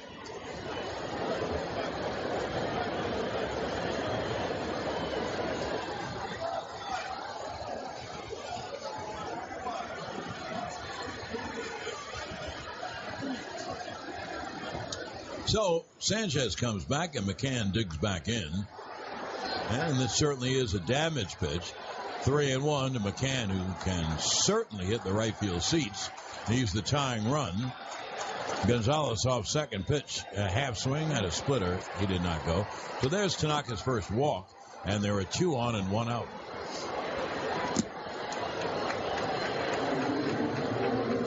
I've mentioned in this series, on a game-by-game basis, how great the Yankee pitching has been. Because only one team scored more runs than the Yankees this year, and it was Houston. And although the Yankees beat Houston in home runs, they only had 3 more in 162 games. So this is a very good hitting team. And that was the first walk of the game, and that's brought to you by the Alzheimer's Association Walk to End Alzheimer's October 28th in Manhattan. Visit alz.org for more info. Now 2 on and 1 out. Tanaka in his first real jam. And deals. Swung on, a high pop foul out of play, first base side. Springer has flied out, and he had the pop fly that dropped in shallow center. Should have been caught for a single. Well, a 92-mile-an-hour fastball moved in on him. Well, that's his sinker. Well, he has a very good sinker and throws it more than the four-seamer. Sinker is like a 2-seam fastball. Right-hander will move into the right-hand hitter and away from the left-hand hitter. Pitch is inside. And the count 1-1.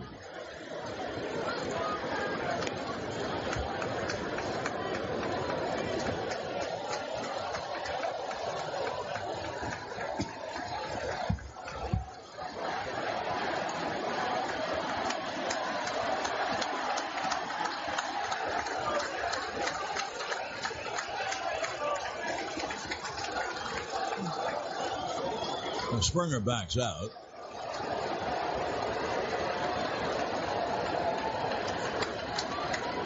Gonzalez at second, McCann at first with 1 out.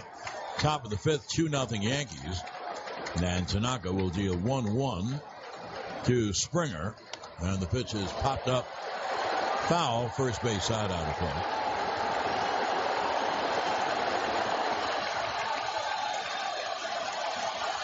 Crowd coming alive again. Everybody up. 2 strikes.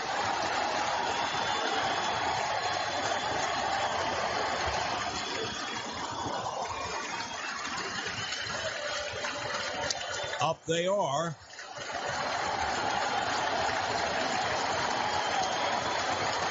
The runners lead at first and second with only 1 out in the 5th. And Tanaka ahead on the count will deal 1-2 to Springer. The pitch is strike 3. Fastball outside corner of the knees. Great pitch. 94 miles an hour. Threw it right in. That's the last thing that George Springer was looking for. Now here's a left-hand hitter. And Josh Reddick, a lefty hitter with power. But let's face it, this is the guy you got to get. You have Altuve on deck. Reddick has twice grounded to Bird, who twice has flipped to Tanaka for the 3-1 putout. Just in case, Tommy Canely is up.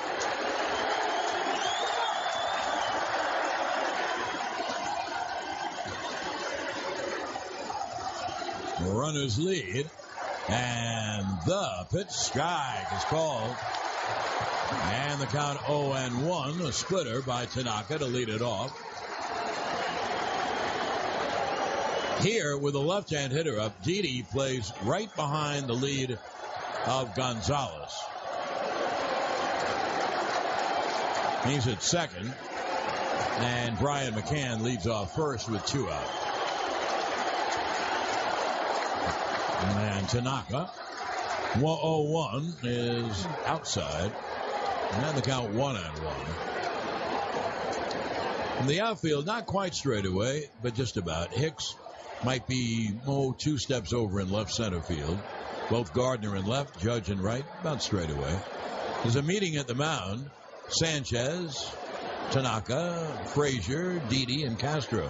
Well, that pitch was not, he got crossed up there, and he almost missed that ball. So I'm probably out discussing where he wants it. Maybe there's a miscommunication in the signs. Reddick 0 for 15 in this series.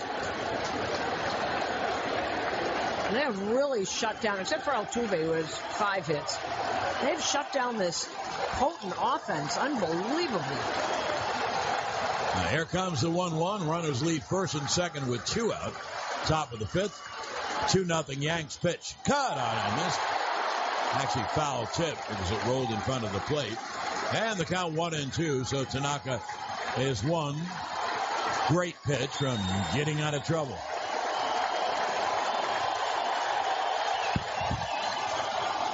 Well, and they're going to take a minute because that hit Gary Sanchez in that mask. He missed it and it hit him right in the face off that mask. Wow.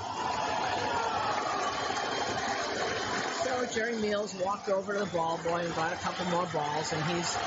You want a seat in one of these games? You got a lot of them. They're all standing up. Yep. Exercise. And it'll be a 1-2 to Reddick. Runners lead first and second, 2 out. Top of the 5th, 2-0 Yanks.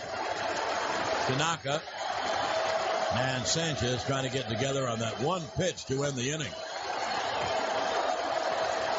Now the right-hander is set to go. And the 1-2. Struck him out swinging. Splitter. Strikeout number 5 for Massa. And in the inning, no runs, 1 hit, 2 left. Now at the end of 4.5 innings of play, 2-0 Yanks on the WFAN New York Yankees radio network, driven by Jeep.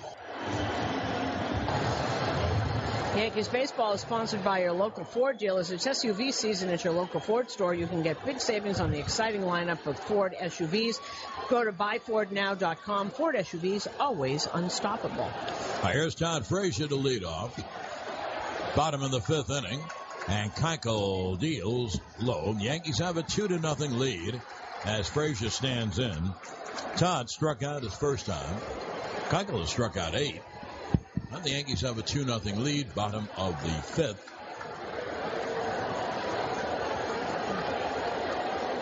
And the 1-0. Swung on, hit in the air to left center and deep. Back goes Springer on the track near the wall, and he catches it maybe 2 steps from the wall, from the loading dock wall in left center. Frazier gave it a long ride. Springer ran it down. Sure did, and they're starting to loosen up in the Astros bullpen. Well, we just saw a shot of the last strike to Reddick. What a splitter. A splitter to a left-hand hitter from Tanaka is going to run away from him, and boy, did that run away. It was down and ran completely off the plate. So 1 away. Headley singled to center his first time. And takes a strike on the inside corner. I think, we'll check it, it doesn't matter. Anyone is ready in the bullpen. I think Tanaka finished the inning at 75 pitches. Here's the 0-1. And Headley takes pitch low. This will be the 65th pitch for Keuchel with 1 out in the 5th inning. And there is the 1-1. Pitch fouled away. It really isn't pitch count as much as it is when does he lose his effectiveness, or which part of the lineup is he going through. Tanaka certainly can give you 100 pitches. They have to see if he's effective. But meanwhile, you have Tommy Kahnle and David Robertson and Aroldis Chapman and probably Warren and Chad Green. So here's the 1-2. It's grounded weakly to third. Bregman hustles, fields, fires, and it's wild. It goes into the right field corner as Headley goes to second and the throw back into the infield. Bregman threw it wide and wild past first. It hit off the stands and started to roll toward right field. So Headley, they probably will call it a single and an error. Well, that's what it should be, because I think he was going to beat that anyway, or have been really close. All right, it's E5 on the throw. Whoa. So a big runner at second base. The Yanks have 2 cracks at a run with Gardner and Judge. So it is a single and an error on Bregman. And that is the second hit for Headley. Girardi's a genius, isn't he? He said his at-bats were getting better. Going to put him in. And also, you know, when you see against Keuchel for the Yankees, Frazier hit the ball that far and that deep. You know, Keuchel normally gets ground balls or strikeouts. Now here is Gardner. Lefty to lefty, and the pitch is outside 1-0. Every run is a big one. McCann goes out to talk to his pitcher. Well, fans, 2018 group tickets are on sale now. Gather a group of 10 or more people. Take advantage of one of the many group ticket specials with tickets starting at just $10. Let the Yankees make your next group outing memorable. Call 212-YANKEES or log on to Yankees.com today. 1-0 to Gardner. Headley off at second. Correa plays behind his lead. Pitch, strike at the knees on the inside, and the count 1-1.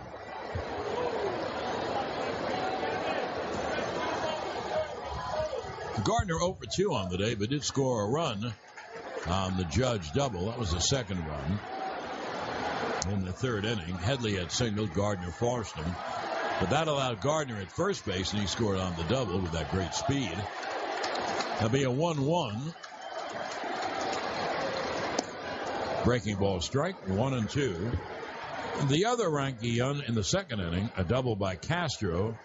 He belted one off the left center field bullpen wall, and then a hard single to right by Bird. And Jack tells me that Tanaka's at 78 pitches. And as John said, it's not the pitch count. It's third time around. Is he staying as sharp? Is he ahead in the count? Well, I can tell you right now, the top of the sixth is going to be a very big inning. Now, 1-2 is low. I really should say important inning, because you have the 3 best hitters up, without question. Altuve, Correa, and Gurriel.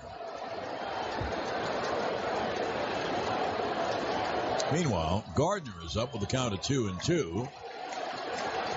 And Chase Headley, the runner at second, with 1 out.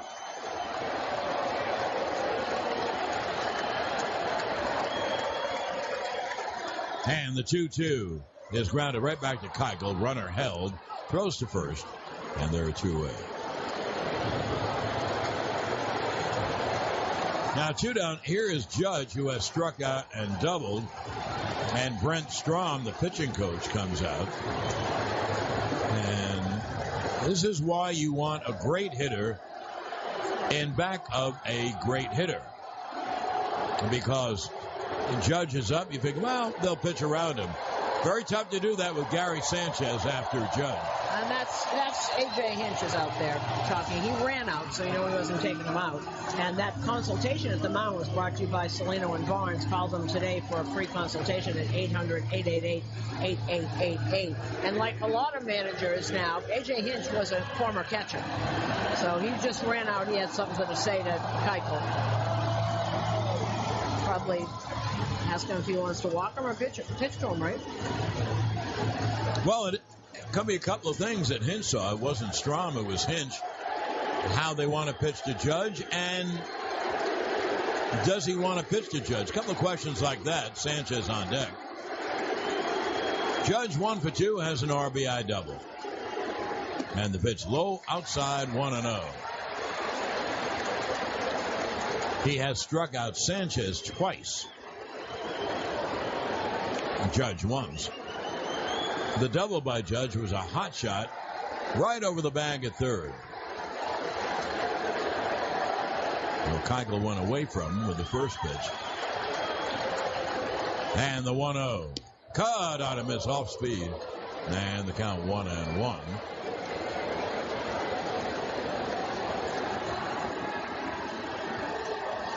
You would think that Hinch probably gave Keuchel the choice of walking Judge here or pitching to him. Keuchel kind of guy that would say no, he wouldn't want to pitch to him. Oh, I think he gave him the option, no question. Now here's the 1-1. And the pitch inside 2-1. Who knows? Maybe Hinch said, make your best pitches. Don't give in to them. Don't throw the ball anywhere near the middle of the plate. Of course, no pitcher wants to do it anyway. It just is invariable. Anyway, Judge ahead on the count 2-1.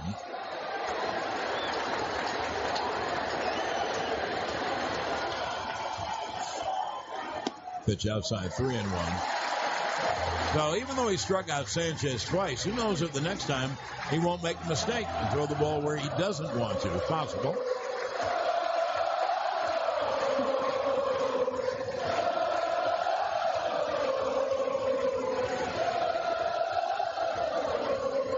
It'll be a 3-1 to Judge. Headley off second base. And the 3-1 caught on and grounded foul off third. And the count 3-2.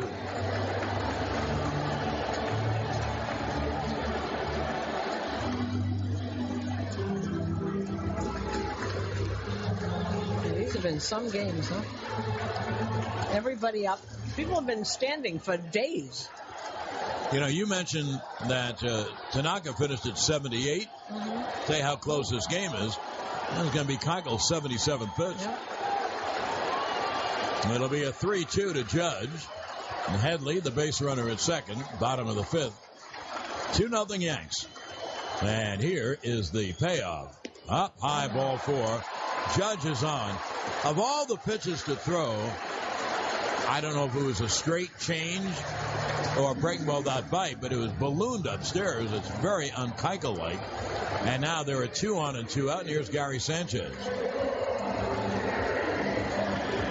You know, because the Yankees play the Houston Astros so infrequently. Every time the Yankees have played Dallas Keuchel, you see him once. It's very different when you see him 5 days later, because you're ready for certain things, and if he doesn't, you know, he's going away from his strengths, trying to change it up a little bit, and he's just not as sharp at all.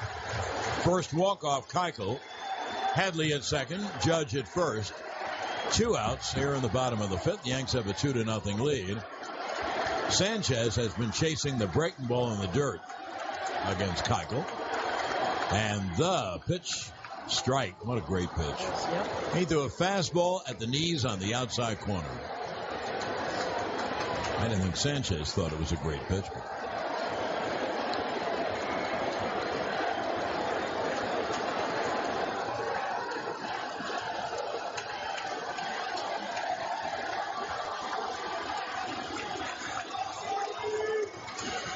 The runners lead 0-1.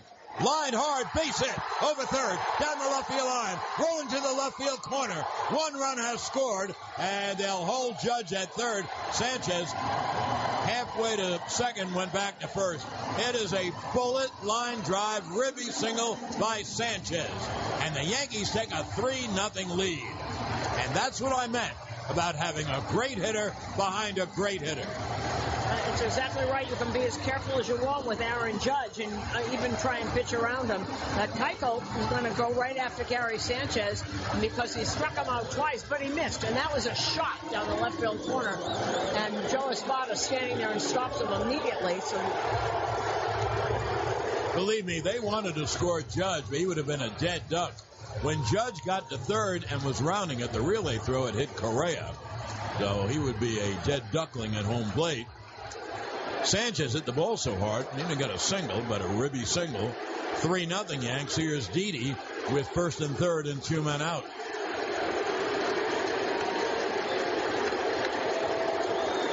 And the pitch is low. McCann at first couldn't find it. Right at the dirt. Suzyn, this is like an offensive explosion against Keuchel. There's more runs we've seen against Keuchel in all the other games. That's what I said. Now it's 3-0. It feels like it's 12-0.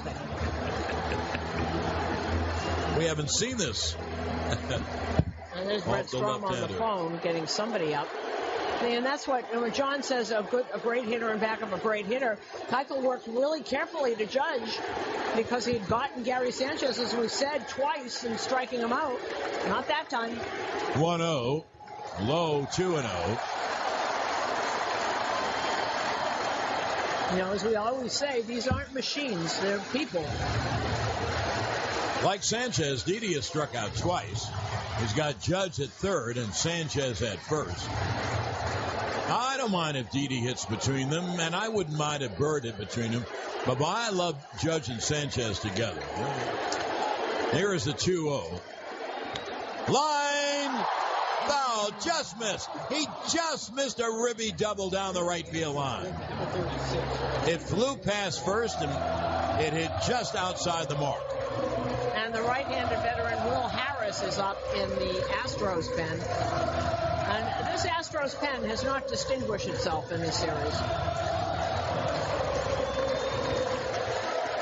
That'll be a 2-1 to Didi.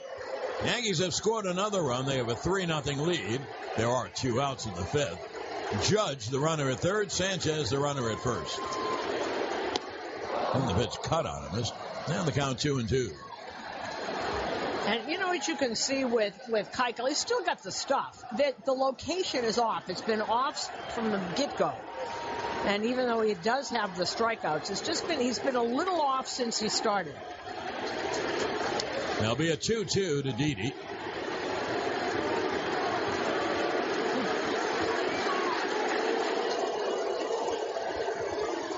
Runners lead first and third, 2 out. Pitch. Foul back. 10-second station ID on the WFAN New York Yankees radio network.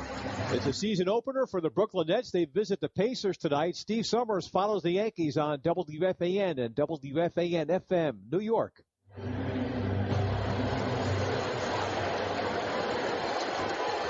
John Sterling, Suzyn Waldman, Yankee Stadium. 3-0 Yanks in the 5th game of the ALCS. Runners lead first and third, 2 out in the 5th. It'll be a 2-2 to Didi. And the pitch in the dirt, blocked by McCann, 3-2. Judge has to play it safe. Sanchez will be off with the pitch. And McCann going out to talk to Keuchel. This is no Dallas Keuchel we've seen. You know, behind hitters. He's not hitting spots. That's why he's so good. It's not that he throws hard. He's just hits spots and the movement.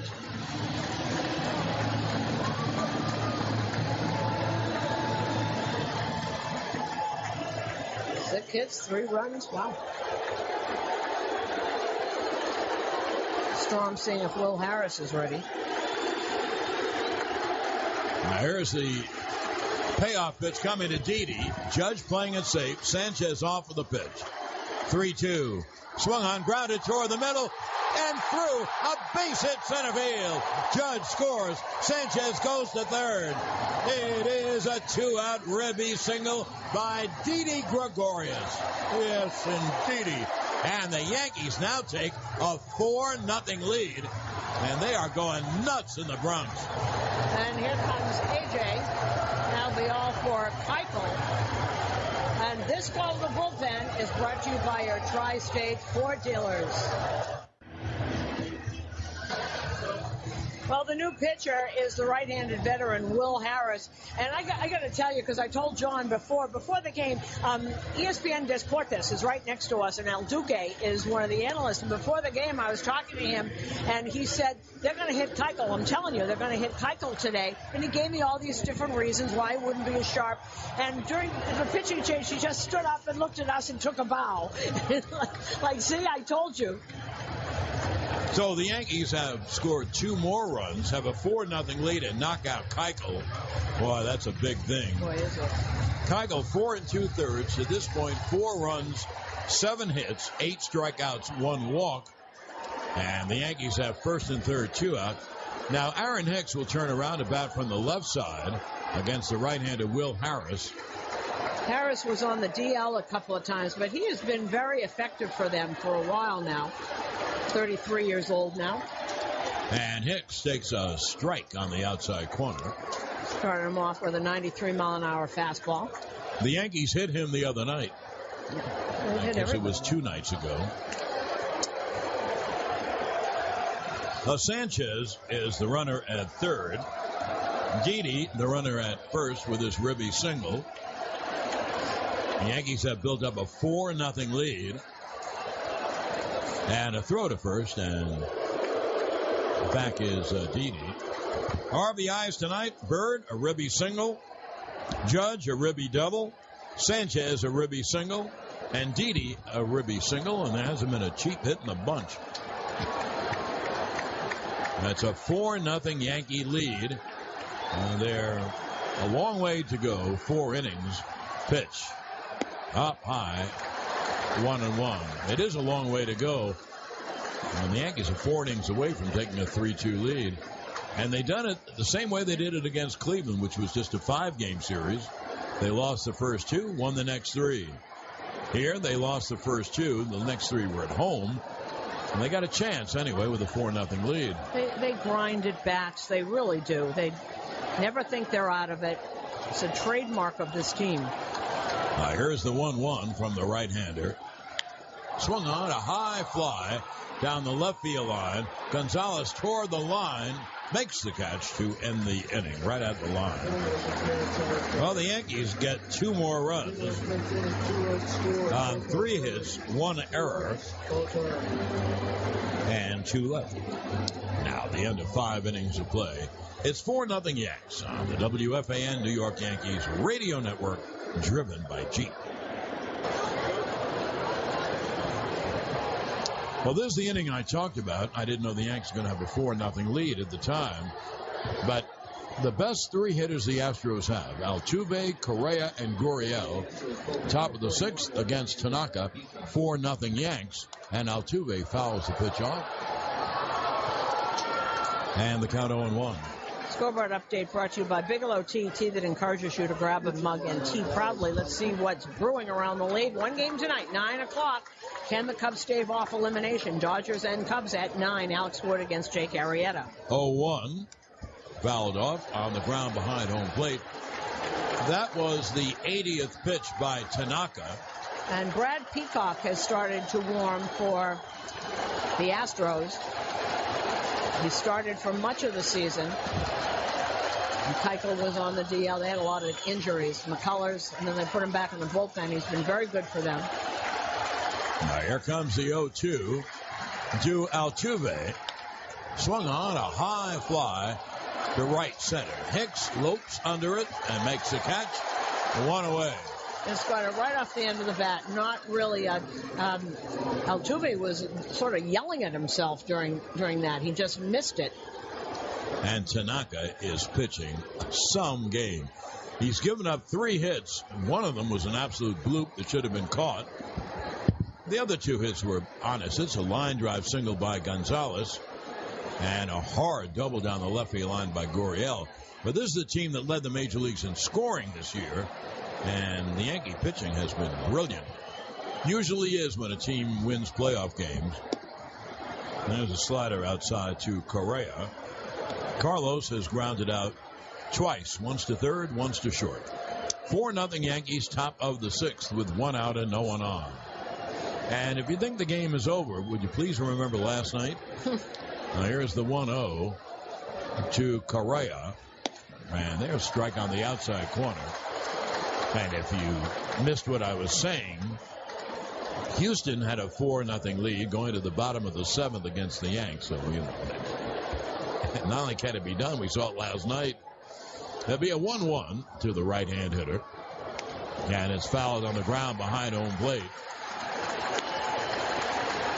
Tanaka basically has executed all of his pitches.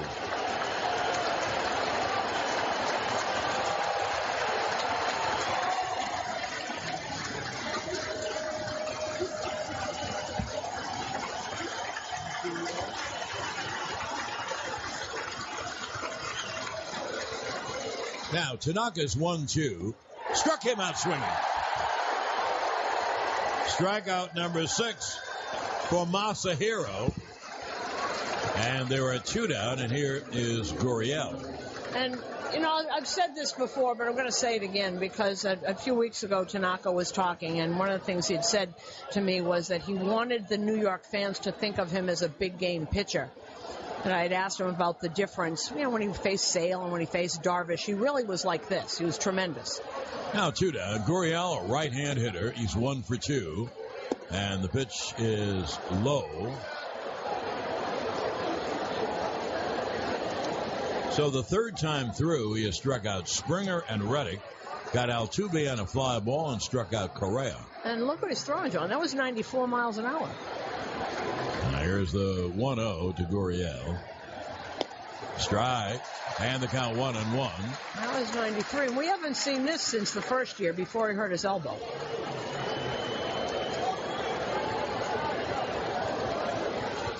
What a performance, huh? Oh, just great.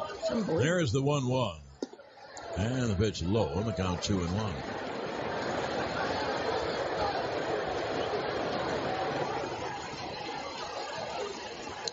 I would imagine if Tanaka gets through this inning, he's going to be around 90 pitches, that he'll start the 7th, but they'll have the bullpen up behind him. It'll be a 2-1 to Gurriel, 2 outs and no one on. And Tanaka deals, swung on and fouled back. And the count 2-2.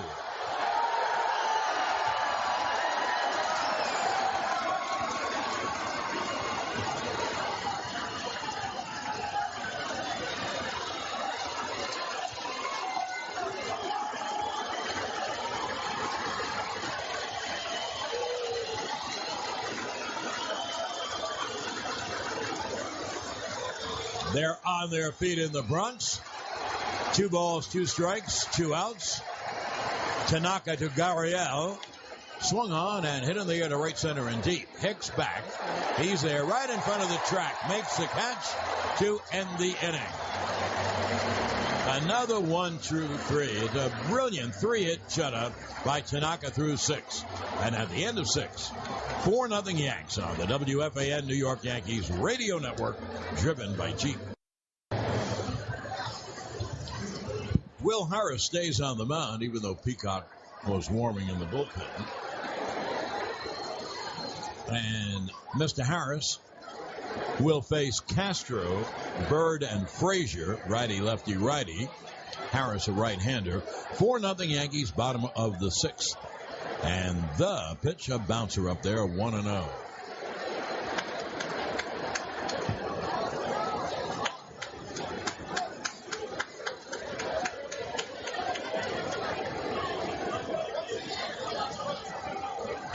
Castro has doubled, scored a run, and struck out. He's a right-hand hitter. And the 1-0. There's strike, fastball on the outside corner, 1-1. He's throwing about 93, 94. He had started out having a really good year. He'd been on the DL a couple of times. It's been very consistent for them. Middle relief. And Castro backs out, tired of waiting. And it'll be a 1-1 from Harris.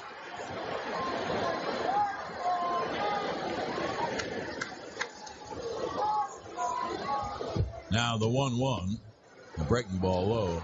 Interestingly, in the infield, Correa and Altuve at short and second kind of bunch Castro up the middle. They're both 3/4 of the way towards second base. Now it'll be a 2-1. The center fielder, Springer, is over in right center field. Castro's double went against the bullpen wall in left center. And again, Castro backs out. Harris taking a lot of time.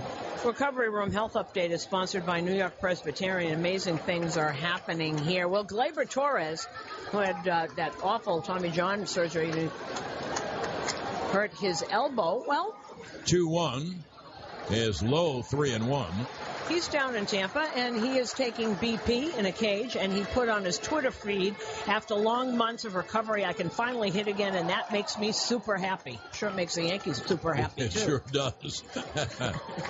There isn't anyone in the Yankees or in professional baseball who doesn't think that Gleyber Torres is going to be a star. Now, he has to do it before he becomes that. Now, here's a 3-1. And there's a strike on the inside corner. Good pitch. The count 3-2 right under the hands. Good pitch means that he's avoiding them. These are professional pitchers. They want to throw the ball over the middle. They could do that all the time. But then they would get hit all the time. So now here comes the 3-2 to Castro. And Harris deals. Struck him out swinging high fastball, 1 away. 94, just moving that fastball around. You know, I was hearing Brian Cashman was on with the afternoon guy on our flagship station, WFAN, Mike Francesa, and he was talking. He asked him about Gleyber Torres, and he said the plan is, and of course spring training could come and he could hit 700 and you don't know, and he could be Greg Nettles over there at third base. But the plan right now is to start him at AAA because he had just gotten moved up to AAA when he hurt his elbow, and not put any pressure on him to come and win the third base job. But I think it'll be his before long. Here's Greg Bird, and he takes a strike. Bird, a lefty hitter with power, singled hard to right to knock in a run and struck out. Well, there's one out, no one on. Bottom of the sixth, the Yankees bidding to take a 3-2 lead in this best of 7. Have a 4-0 lead. It'll be an 0-1. And the pitch inside, the count 1-1. Yeah, I can see the value of switch hitters and the value of Joe Girardi's lineup. And I'll go through it right after this pitch. It'll be a 1-1 to Bird. And there's a bouncer, 2-1. So a right-hander comes in, and the Yankee lineup now is Gardner, lefty, and after Judge and Sanchez, Didi, a lefty, Hicks, a lefty, and after Castro, Bird, a lefty, and after Frazier, Headley, a lefty. So it turns around 1, 2, 3, 4, 5 left-hand hitters. That's a very versatile lineup. Also a very deep lineup. Here's the 2-1. Breaking ball strike. Beautiful breaking ball. The count 2-2. And when he has the lineup with Didi in between Judge and Sanchez, it goes lefty-righty all the way down. Yeah. Very balanced. That means you can't bring in a certain pitcher just for 3 lefties, because there's a righty in the middle of those. And there is the 2-2. Foul back. They only have one lefty in the bullpen. They chose from all their people. It's Francisco Liriano. They got at the trade deadline. They haven't used him yet. So 2-2 on Bird.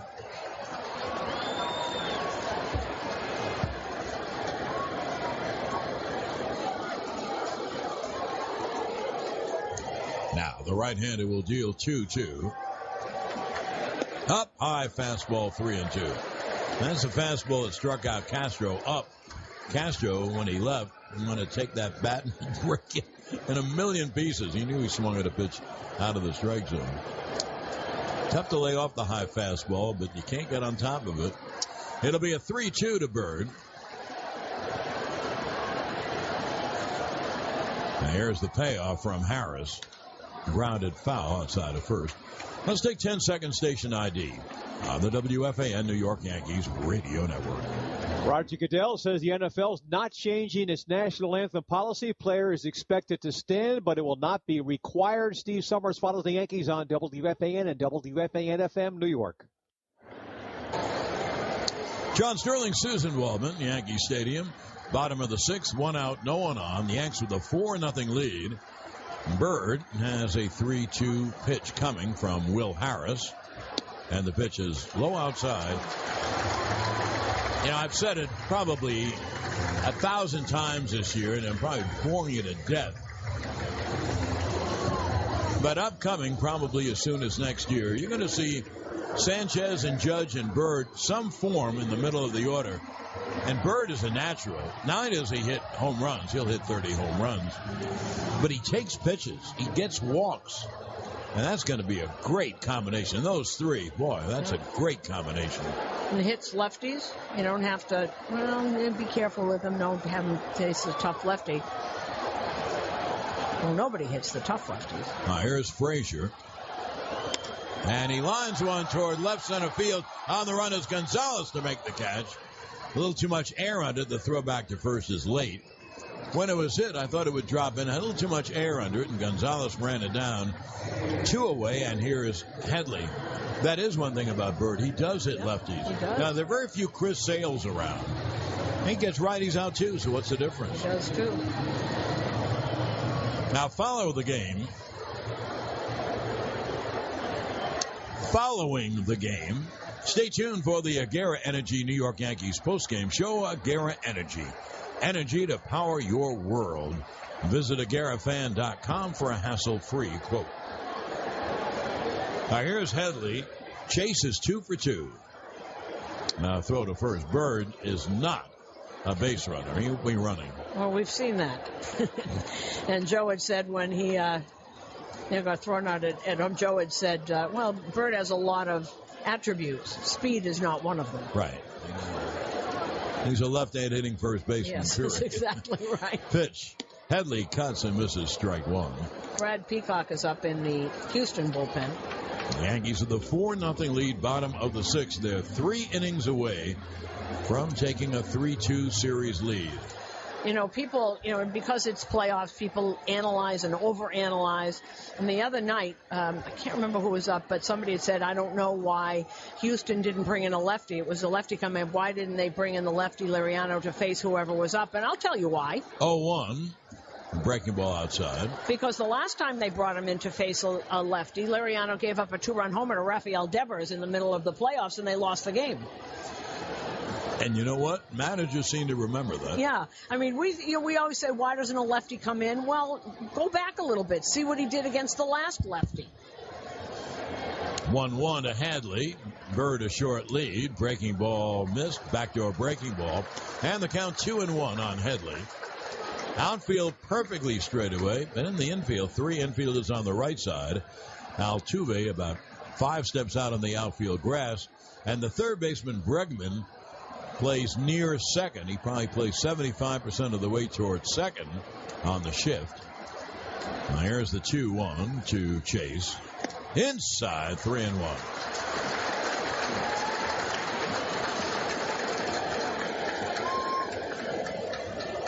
Now Headley backs out for a moment. And it'll be a 3-1.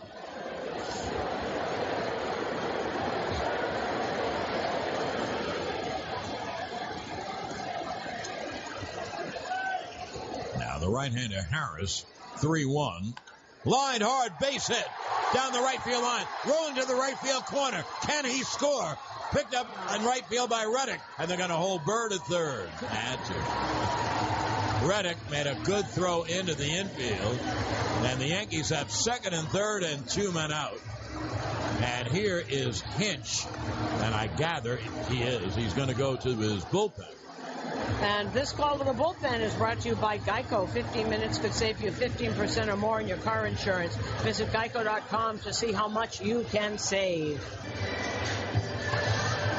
That pitching change also brought to you by AT&T, mobilizing your world. The new pitcher is right-hander Brad Peacock, and he had a breakout season this year. He was great as both a reliever and a starter. As a reliever, 3-0, 1.77 ERA, 26 strikeouts in 13 relief innings. He started 21 games, went 10-2 with an ERA of 3.22. And 111 innings and 135 strikeouts. He is one of the 4 who was here when they lost 111 games. That's Gonzalez and Altuve and Peacock. And there's one more.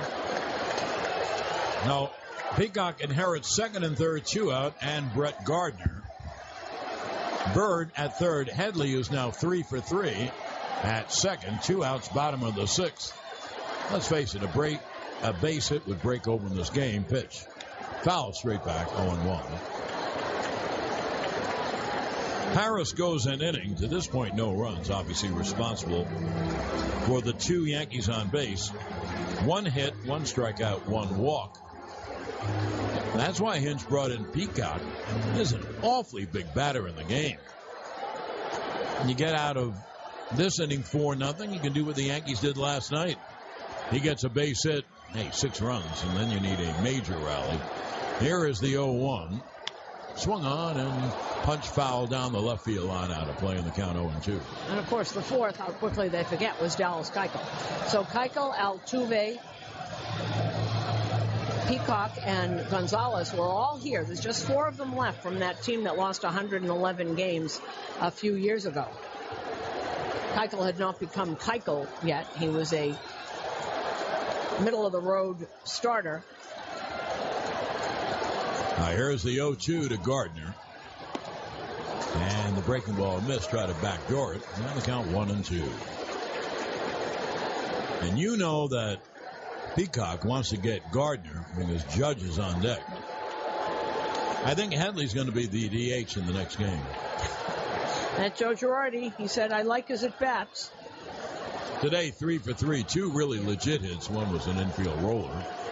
And that big pinch hit last night. Boy. Oh, what a tremendous. Oh, yeah, that's a good point. He's gotten 4 straight hits. Good for him. You know, you like that because he's been such a good soldier. Really has. You know, Todd Frazier came, and he's a better third baseman. So he took his job. He learned first base. Bird comes back, starts hitting. He DH'd and rode the bench a lot. So there's the 1-2. Swung on and driven, but foul. Deep, but plenty foul in the second deck down the right field line, and McCann will trot out to Peacock. Yeah, that would have been a big party. That was really hit, that one. It really was. So quick. His hands and his bat is so quick. You know, that's what we've said about Gardner for years now. You're going to pitch him inside. You better get it all the way in because he can turn on a nanosecond.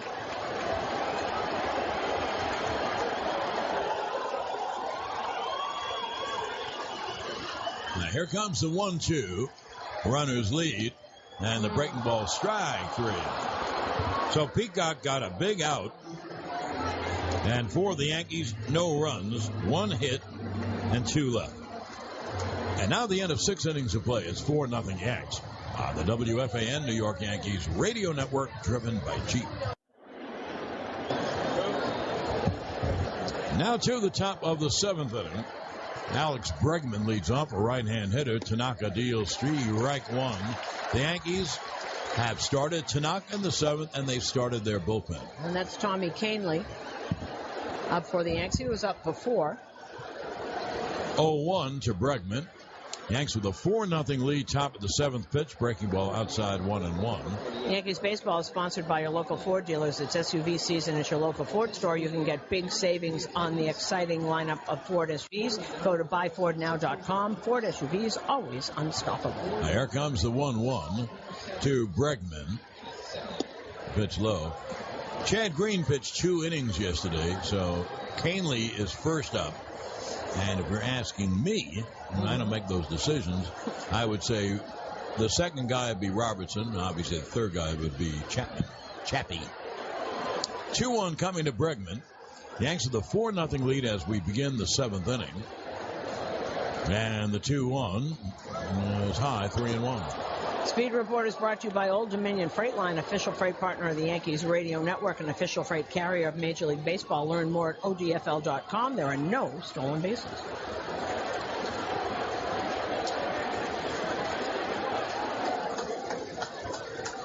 Now here's the 3-1.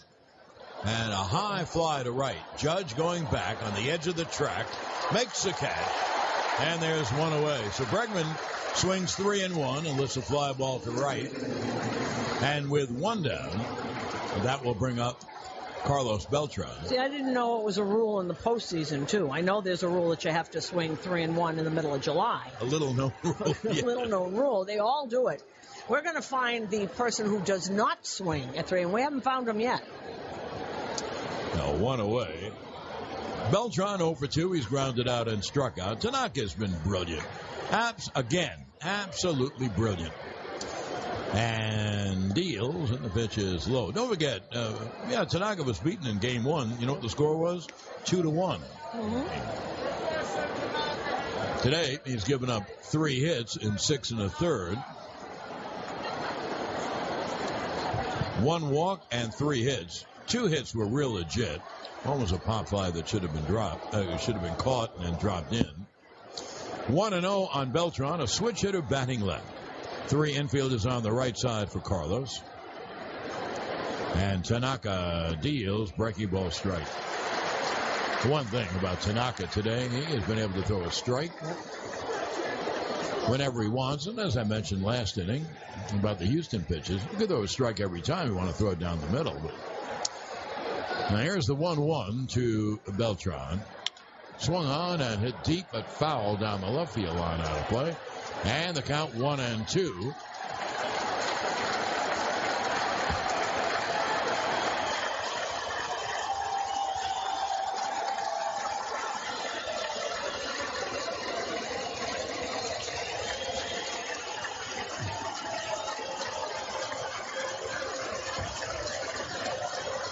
You know the crowd is up once again. Still. And Tanaka 1-2. Half swing. Did he go? He did. The home plate umpire called that. Jerry Meals didn't even ask for third. So 2 away. Strikeout number 7 for Tanaka. 7 strikeouts, 1 walk, and only 3 hits. Now 2 away. Here's Marwin Gonzalez, who has 1 of the 3 hits. And this pitch will be the 100th by Tanaka. So he has been averaging 14 pitches an inning. Some performance. And this should be it for him, you would think. Say thank you very much. Got a nice ovation when he leaves. The pitch to Gonzalez is low 1-0. One thing I will say, if you're an old-timer, instead of the analytics metrics, he'd never take Tanaka out. He's pitching a 3-hit shutout. I mean, if you go back in time, but I agree with you, they probably go to the bullpen.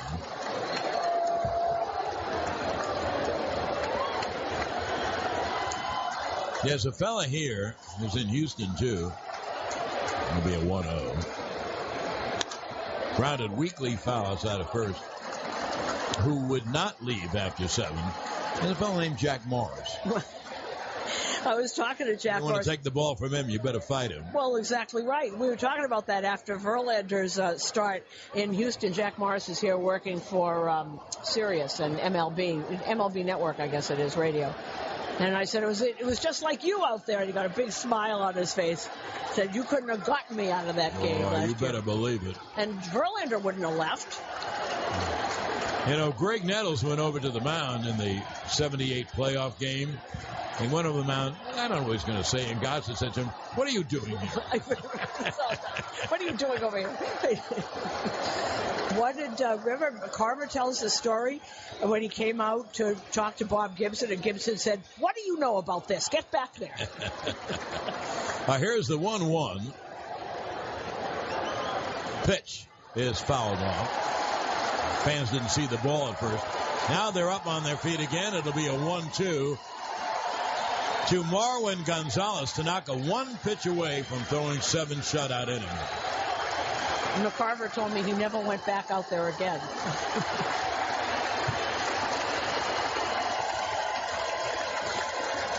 The old-time pitchers really were like that. A lot of stories about Reynolds and Rashi. Get out of here. Here comes the 1-2 with 2 outs, no one on. Top of the 7th, 4-0 Yanks. And Tanaka deals. Struck him out, swing splitter. Got away from Sanchez. Fields fires to first in time. Oh, boy, what a play. Sanchez had to go 3/4 of the way back to the screen. He had a short window to fire to Bird with Gonzalez going to first, and he fired it perfectly. So the putout goes 2-3 on the strikeout. 8 strikeouts for Tanaka. 3 up, 3 down. And at the end of 6.5 innings of play, it's 4-0 Yanks on the WFAN New York Yankees radio network, driven by Jeep. Empire City Casino, you could be the next big winner with the largest jackpot in New York history, now over $2.3 million. Real people, real money, real deal. Empire City Casino, game on. Now, you remember that Tanaka pitched brilliantly against Cleveland, gave up no runs. He went 7 in that game, too, I think. Let's see. He went 7 innings, no runs, and 3 hits in that win. The Yankees won 1-0. And another 7-inning start with no runs. The only other pitcher for the New York Yankees that has done 2 postseason games, giving up no runs, 7+ innings, a long time ago, Roger Clemens. And, you know, when you throw in, I'm glad you brought that up, when you throw in his first game against Houston where he had the nerve to give up 2 runs, well, those are the 2 champions of the Central and the West, and he's given up 2 runs in 3 games. Well, tremendous. And if it stays like this, Masahiro Tanaka will beat Dallas Keuchel for the first time. Here's Aaron Judge. Brad Peacock stays on the hill. Harris goes an inning, no runs, 1 hit, 1 strikeout, 1 walk. Canely is throwing in the bullpen. Or someone's throwing in the bullpen. I think it's Canely with the high Sox. I hope it's the other high Sox. It's David Robertson. Pitch to Judge is a strike. Well, that makes sense, too, because you would have had Canely, Robertson, and Chapman. And now you have Robertson, the 8th inning guy, to set up Aroldis. Yankees with a 4-0 lead. Bottom of the 7th. Judge, the pitch outside a breaking ball, is 1 for 2. Had a ribby double. Also had a walk. And the walk, he scored the run. The double, he knocked in a run. Yankees with a 4-0 lead. They're in the bottom of the 7th inning.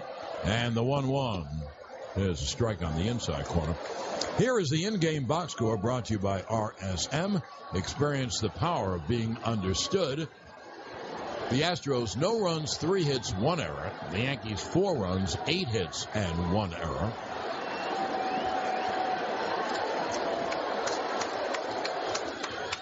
Now here's the 1-2. Breaking ball, strike 3, 1 away.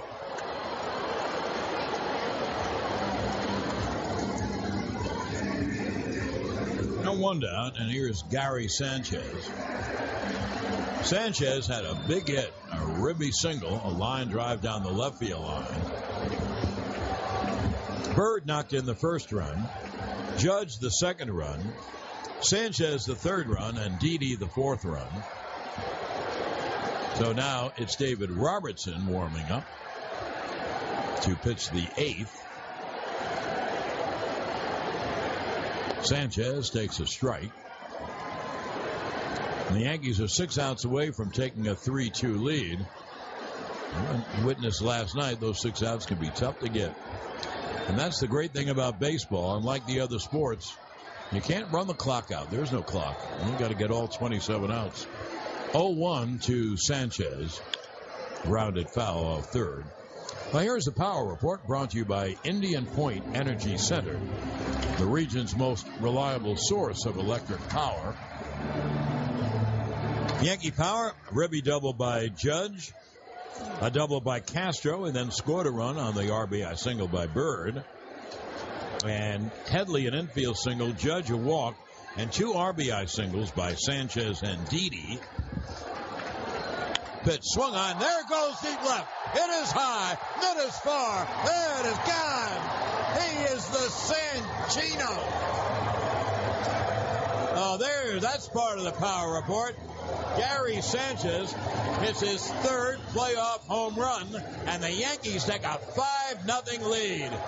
Gary is scary. He homers to left. 5-0 Yanks.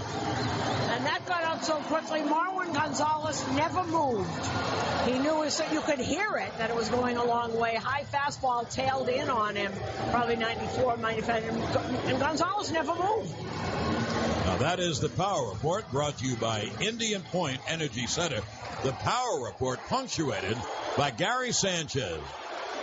His third playoff home run, his 8th RBI, 2 today. And the Yankees take a 5-0 lead. Here's Didi. And the pitch outside. And that's 2 games in a row, because that hit that Sanchez got last night, as big as it could be. He was 1 for 14 coming into this game today. Struck out the first 2 times, and then that RBI single, and then that smashing home run. Boy, did that get out of here in a hurry. 1-0. Pitch low, and he's such a great hitter. He has the balance and the power, and a terrific hit of Gary Sanchez. And boy, as he hit the ball hard tonight for his 2 hits. The single was a bullet down the left field line, would have been a double for someone else. And as Susan said, the home run, it was gone when he hit it. Well, you know what else is good about that, what he's done today? Here's the 2-0 to Didi. Line base hit left center field. The Didi spot. Gonzalez can't pick up the ball right away. Didi going to second with a double. Gonzalez kind of circled the ball in left center, and Didi made it a hustle double with 1 man out here in the 7th. One of the things that Joe Girardi always talks about is separating your at-bats and separating your offense from your defense. Gary Sanchez came into this game 1 for 14. He struck out in the first. He struck out in the third. Put it behind him. You have to have every at-bat has to be totally different. He never gives up at-bats. He could have just said, not my day, not my series. But then the single, the RBI single, and then the home run. That's after striking out twice. And then at the end of last night, in the 7th, he had the sock fly to knock in the 2nd run. And, of course, in the 8th inning, had the biggest hit of the game, the 2-run double to the right center field wall to knock in the 5th and 6th runs. Yankees won the game 6-4. Here's Aaron Hicks. With Didi at second, 1 out, 1 in on the Sanchez homer. And the Yankees have a 5-0 lead. Pitch low. And boy, have the Yankees turned on their fans. This is the 6th game the Yankees have played at home. 1 Minnesota, 2 Cleveland, 3 Houston. They haven't lost yet. And here's another, go back to Sanchez in the at-bats. Years ago, Wade Boggs yelled at a young Pat Kelly. He had gone 0 for 3 and sort of gave up a 4th at-bat and just made another out. And Boggs was yelling at him, and he said, you never give up an at-bat, even if you had a terrible day, because you might find something you can use the next day. 1-0, cut out and missed on a change. And the count 1-1. So Gary, who had been 0 for the series, got his first hit yesterday, the one that John just described, in the 8th inning. That was his 4th at-bat. Found something for tomorrow. You never give up at-bats, and that's what this young team doesn't ever do. Now here's the 1-1 to Hicks, with Didi leading off second. And the 1-1. There is a strike.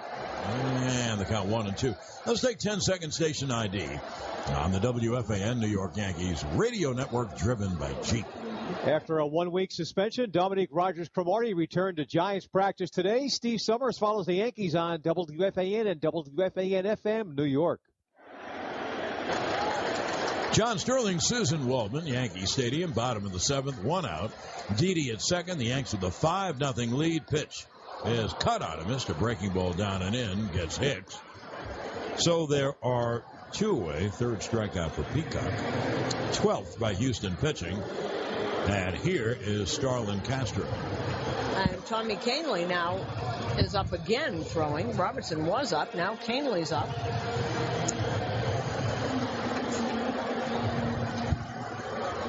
Whoever it is will face McCann, Springer, and Reddick. I guess with Kahnle, Robertson looks like he's sat down.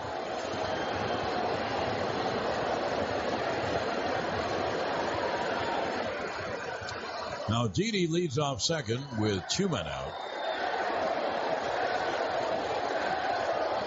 And Peacock deals. There's a strike, fastball at the knees.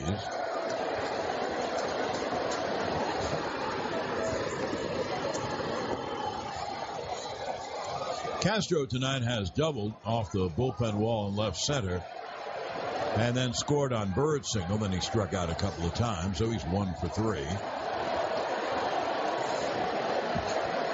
Here's the 0-1. It's low outside and the count 1-1. Things change so quickly, don't they? Coming back from Houston, is there anyone who thought they could, and I'm assuming unless something awful happens, they could win this game, but anyone think they were going to come in here and sweep after losing those 2 games in Houston? I agree with you that everything changes game by game in playoffs. Well, there are only X number of games. The 1-1 grounded foul at home plate. And it was such a distasteful loss in game 2 because, let's face it, the whole game was the Yankees got thrown out on the bases, and they were safe on the bases, including when Sanchez kind of muffed the throw from Didi and Altuve scored. But in baseball, regular season or playoffs, you have to forget what happened yesterday and go after it today, and that's what the Yankees have done. Of course, you need pitching, and the Yankee pitching has been ultra brilliant. Here is the 1-2. That's ground foul. That's in every game of this playoff. This is the 5th game. Every game, think of it.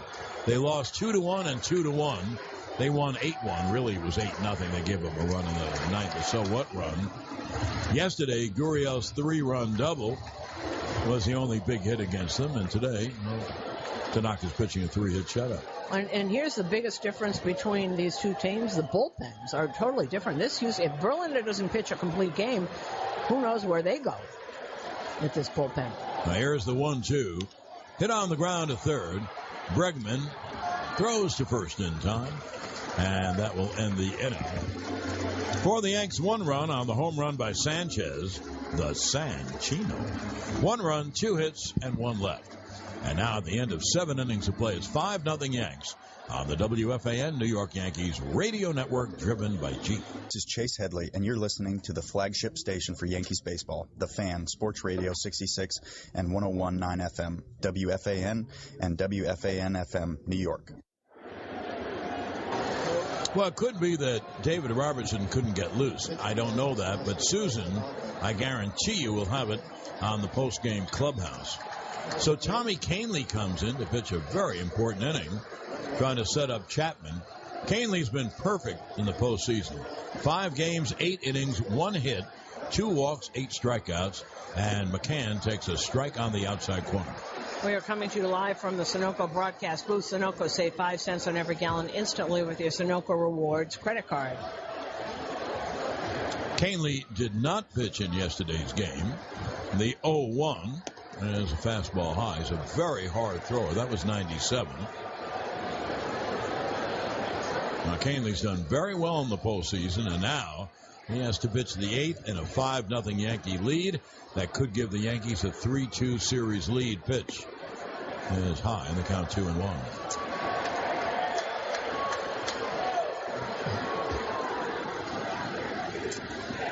Normally, if his mechanics were all fixed, Betances would be pitching the 8th. Here's a 2-1. Foul back. Fought off a fastball, 2-2. And this drive around the league is sponsored by Hyundai. There's no better time to buy a new Hyundai than now. See your local Hyundai dealer or visit buyhyundai.com. Must win, and this is the only time when I ever call anything a must win for the Chicago Cubs, because they lose tonight, they're out. Dodgers and Cubs starting at 9 o'clock. Alex Wood against Jake Arrieta. You know, if you think about it, Suzyn, Houston's the 4th biggest city in the country, so the networks wouldn't be unhappy about Houston, but New York and L.A., whoa. Oh, the 4 biggest markets in the country are in the playoffs. Yankees, Chicago, L.A., and Houston. Now here comes the 2-2. Swung on a high fly to center. Hicks coming in to make the catch. 1 away.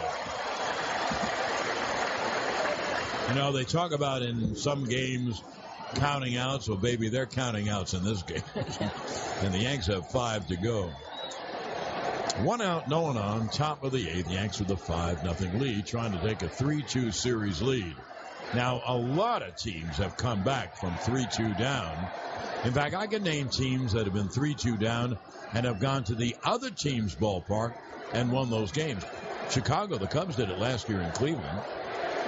The Yankees did it in Brooklyn one year, in Milwaukee another year. Pitch swung on, Springer, a high fly to right. Judge comes toward the line. Aaron is there to make the catch, and they're a 2-way. Well, it's time for the P.C. Richard & Son strikeout total. The Yankees have a total of 8 strikeouts. The Astros have a total of 12. P.C. Richard & Son, the official appliance, electronics, and mattress retailer of the New York Yankees. P.C. Richard & Son celebrating 108 years in New York.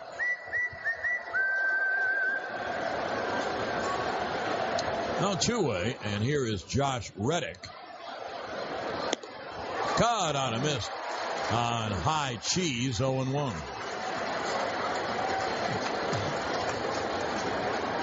Now, high cheese, by the way, was 97. Straight from Wisconsin. It'll be an 0-1 to Reddick. There's a strike. There's a breaking ball in the count 0-2.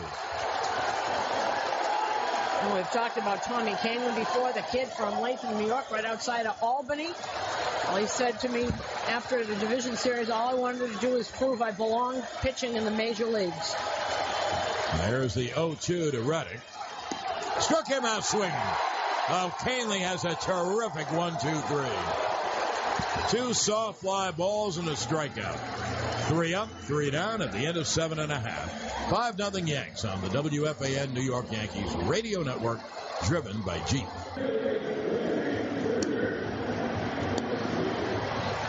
Eighth inning is sponsored by your local Ford dealers. It's SUV season at your local Ford store. You can get big savings on the exciting lineup of Ford SUVs. So go to buyfordnow.com. Ford SUVs, always unstoppable. Now to the bottom of the 8th, and Francisco Liriano, the lefty, is on. Greg Bird, a left-hand hitter, takes a strike. I never gave you Tanaka's total or line, and I will in a moment. The 0-1 is outside. Tanaka went 7 innings, no runs, 3 hits, 8 strikeouts, 1 walk. He can pitch a whole lot better. The Yankees have a 5-0 lead, bottom of the 8th. Bird takes low. Peacock. 3 strikeouts, 1 home run. Went an inning and a third. And there's the 2-1. Down the pitch low. Peacock an inning and a third, and he gave up 1 run on 2 as he gave up the Sanchez home run. He had 2 strikeouts and no walks. Yankees have a very big 5-0 lead here in the bottom of the 8th. Bird swings and grounds a foul off first, so the count 3-2.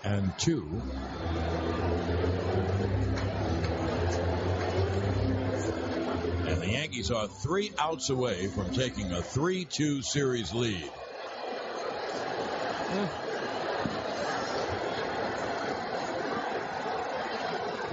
Here comes the payoff from Liriano. Low. I'll tell you, Bird has some eye. Now, that was plainly low, but he's going to be such a good hitter. All he has to do is stay healthy. He and Hicks, they'll be 2 big additions to the Yanks next year. They just stay healthy. And Hicks, the oblique, he had never done that before. He doesn't get injured a lot, and he has never had that before. Didn't know how long, didn't know how he did it, didn't know what happened.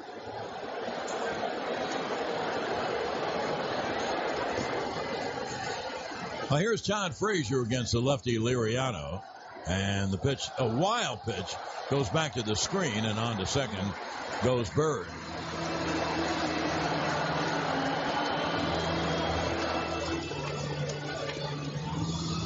Liriano traded over here at the trading deadline. I have a theory, and I'll tell Susan, and I'll tell you as well. I think they put Liriano in the game to see what he has. Because maybe in Game 6, Game 7, if there's a Game 7, They certainly need a lefty against the Yankees, so I think that's why they put him in. Well, here's another thing. Who starts if there's a Game 7? You know that Justin Verlander, will have to be pulled off the field to get out there. So if they can get it to a Game 7, who starts that game? I wonder. I really do wonder. Maybe that's why he's in. The 1-0. Grounded to third. Runner is held. Bregman throws out Frazier. And there's one away. The attendance today, and honestly, I don't know how they shoehorn so many people in. The new stadium does not hold as many as the old stadium. And sellout during the season when there are freebies is maybe 46. Well, tonight, there are no freebies in the playoffs. Everybody, Hal Steinbrenner pays for his own tickets. Anyway, the attendance, 49,647. Here's Chase Headley. He takes a strike. And that's today's game attendance, brought to you by Columbia Bank, serving New Jersey for 90 years. 49,647.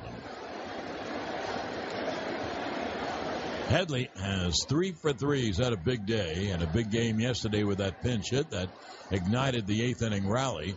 The 0-1, there's a bouncer up there, and they count 1-1.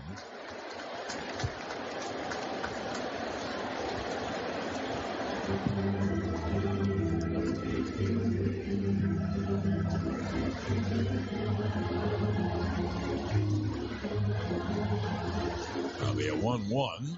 Headley, a switch hitter, batting right.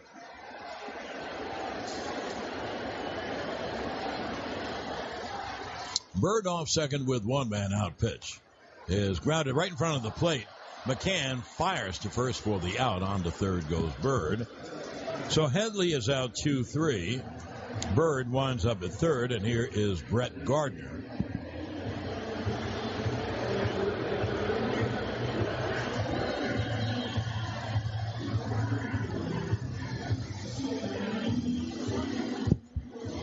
Gardner 0-for-4 on the day.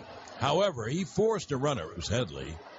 And so Gardner was at first, obviously the fastest Yankee. And then Judge buzzed a double down the left field line, and Gardner scored all the way from first. 5-0 Yankees. Bottom of the 8th, 2 outs. A runner at third. Bird pitch is inside on the count 1-0. If you want to look ahead to the 9th inning, Houston has their best hitters coming up again. Altuve, Correa, and Gurriel. I'll tell you what I don't see. The 1-0. And a strike. You know I don't see? Aroldis Chapman. I think there are 2 outs in the inning. I think Canley's going to start the ninth. Now, you might have Chapman behind him, but they'd love to get. Here's the 1-1 to Gardner. Cut on him. And they'd love to get Canley to pitch the ninth. The right-hand hitters are coming up. And that way, if you don't use Chapman, think how strong he will be, and everyone else, Robertson and Green and all those people, for Friday night in Houston. That would be Game 6. So I think that's the method to Joe's madness.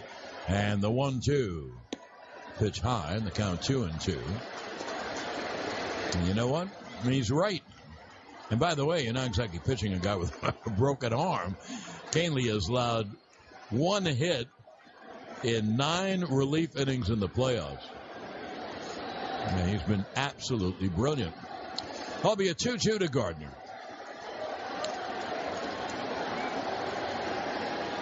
And the 2-2 is cut on and missed.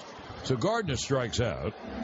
And the Yankees, no runs, no hits, and 1 left. And now at the end of 8.5 innings of play, it's 5-0 Yanks on the WFAN New York Yankees radio network, driven by Jeep. Well, we go to the top of the 9th, and indeed, Tommy Canley will pitch the 9th, or at least start the 9th. No one is up in the bullpen. Canley has to face the Astros' 3 best hitters.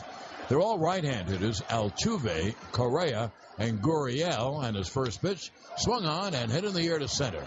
Hicks goes back toward right center, makes the catch, 1 pitch, 1 out.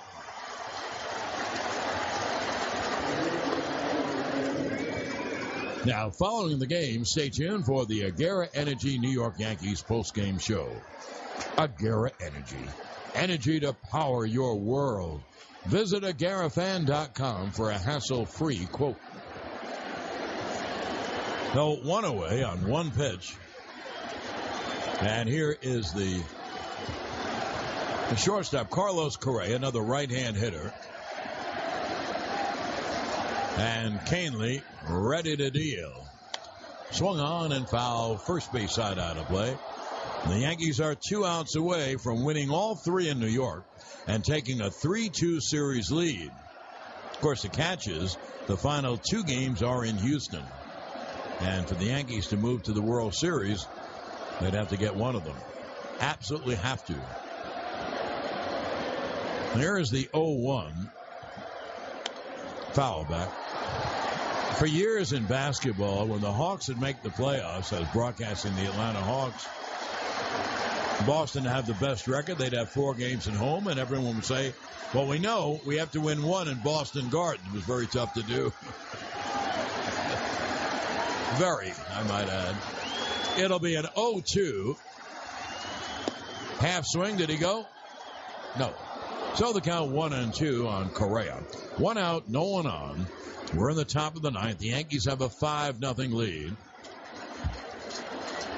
Correa 0 for 3. Well, the Astros only have 3 hits. It'll be a 1-2. And the pitch is inside as the crowd groans. 2-2 on Correa. You know, I said, well, Chapman will pitch behind him in the bullpen, but Chapman getting a full days of rest. He's not even up.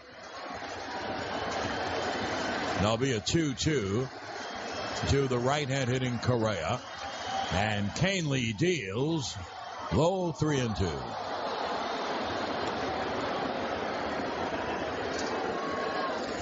Yuli Gurriel, another right-hand hitter, is on deck. And the Yankees have, at the moment, a seemingly safe 5-0 lead. 1 out, no one on. Here comes the payoff to Correa. Swung on and lined to right center field, and that is a base hit going to the auxiliary scoreboard wall. Hicks fires to second. Correa is there with a double. So there's the 4th hit. The second double of the 4 hits, and that will bring up Gurriel. He had the first double. Astros had a chance to take a lead in this game. In the second inning, Gurriel opened up at a line drive double down the left field line.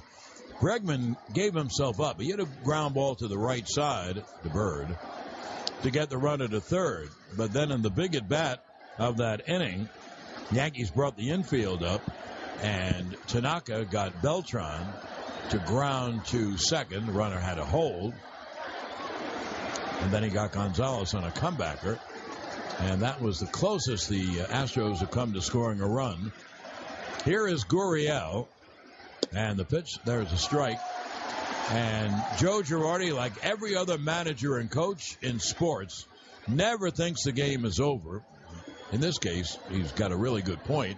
And Chapman is up in the bullpen just in case. It'll be an 0-1 to Gurriel. And the pitch grounded to short. Didi fields behind second, throws to first in time. Crossing to third is Correa. And the Yankees are 1 out away from taking a 3-2 series lead. Here is Alex Bregman.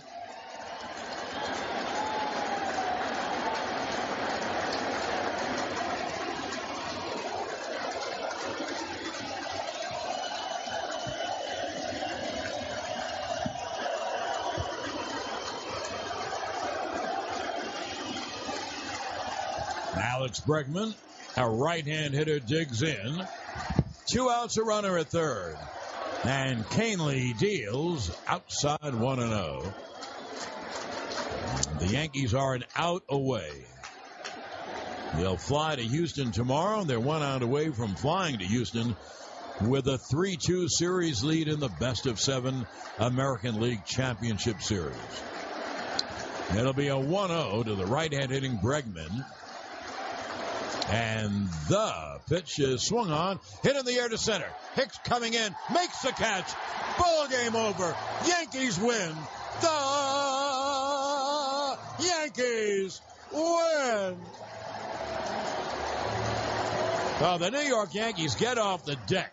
They lose the first 2 games in Houston, 2-1 and 2-1. And they come back to New York and win 3 in a row, including that sensational comeback win last night. And tonight, behind Tanaka and 2 innings from Tommy Kahnle, they shut out Houston 5-0. Obviously, we'll keep it here for Suzyn to get her star.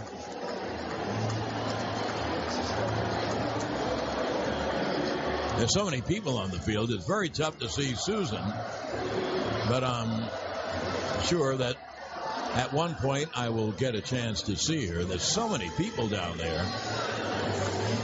Suzyn, when you hear me, and I know you hear me, just wave. I'm waving. Okay, you're waving. Atta girl. Well, here is Suzyn's star of the game. And that's sponsored by your Mercedes-Benz Tri-State dealers.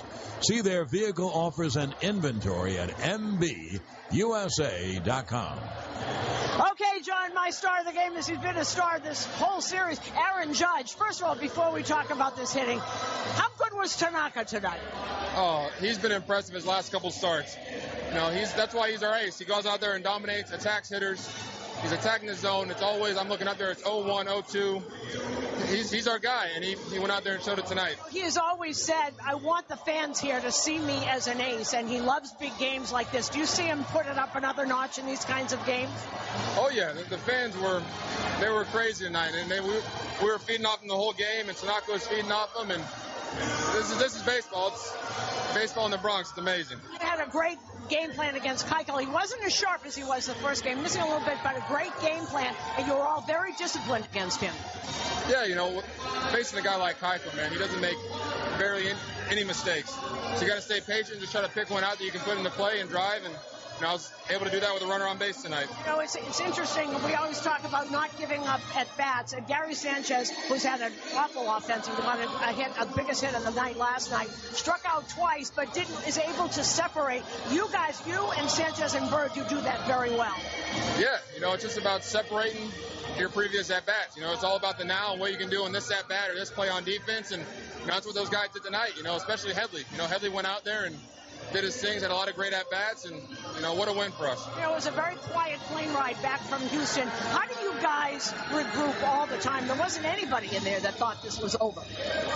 Yeah, you know, we're just a team that keeps fighting, you know, so we're excited to head back to Houston, you know, up 3-2, and, you know, let's keep playing our ball game.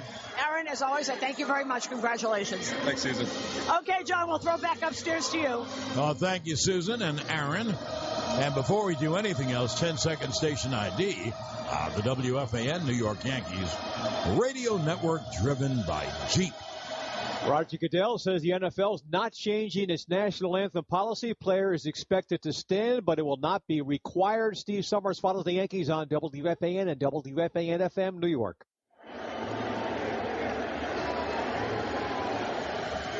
Now back at Yankee Stadium, the Yankees have swept all 3 games in New York. Great pitching after great pitching tonight. Tanaka was terrific.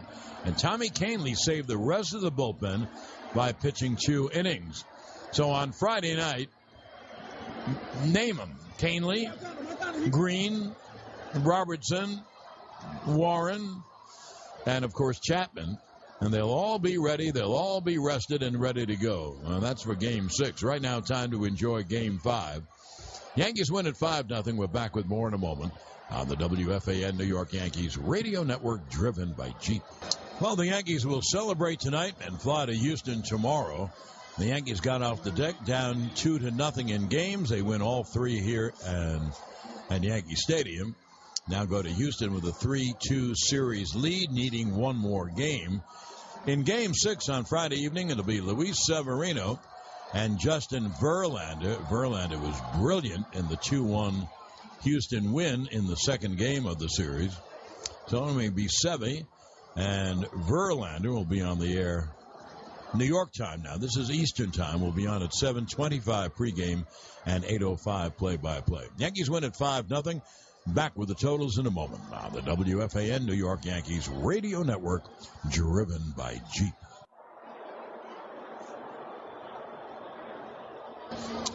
Now back at Yankee Stadium after the Yankees' 5-0 victory over Houston. And here are the totals. For Houston, no runs, 4 hits, 1 error, they left 6. And for the Yanks, 5 runs, 10 hits, 1 error, they left 8. Starting and losing pitcher Dallas Keuchel, Yankees finally beat him.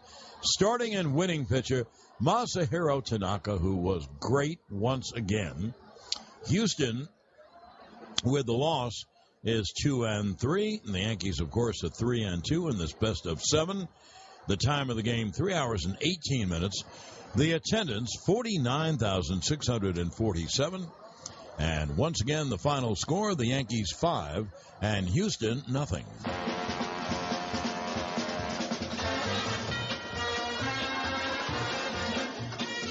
New York Yankees baseball is a production of Sports Radio 101.9 FM and Sports Radio 66, WFAN, in conjunction with the New York Yankees. Studio operations by Chris McMonigal, Matt Casey, Pete Hoffman, and Corey Aaron. Producer engineer in the booth is Jack Candy Maldonado. Executive producer Dove Kramer. Coordinating producer Caitlin Richard. Production assistance by Rick Roush. Now please stay tuned for the Agera Energy New York Yankees postgame show starring Sweeney Murty. And for Suzyn Waldman, this is John Sterling saying so long from Yankee Stadium. Yankees win at 5-0. Have a good night on the WFAN New York Yankees radio network. Yankees baseball was presented by Jeep, the most awarded brand of SUVs ever. It was also brought to you by RWJ Barnabas Health, New Jersey's largest hospital and healthcare system. Domino's Pizza, the official pizza of the Yankees radio network. RSM, experience the power of being understood. Your Tri-State Ford dealers. Geico, 15 minutes could save you 15% or more on your car insurance. New York Presbyterian, amazing things are happening here. Your Tri-State Audi dealers. Solino and Barnes. Don't wait. Call 8. Old Dominion Freight Line, official freight partner of the Yankees radio network and official freight carrier of Major League Baseball. Agera Energy, power your world. Mercedes-Benz Tri-State dealers. Vehicle offers and inventory at nbusa.com. Sunoco, proud to fuel the Yankees radio network. Intel processor-based 2-in-1s, as flexible as you. New York City Department of Transportation and the Vision Zero Initiative. Chock full of nuts coffee, New York's heavenly coffee since 1932. Stay tuned for the Yankees postgame show on the WFAN Yankees radio network.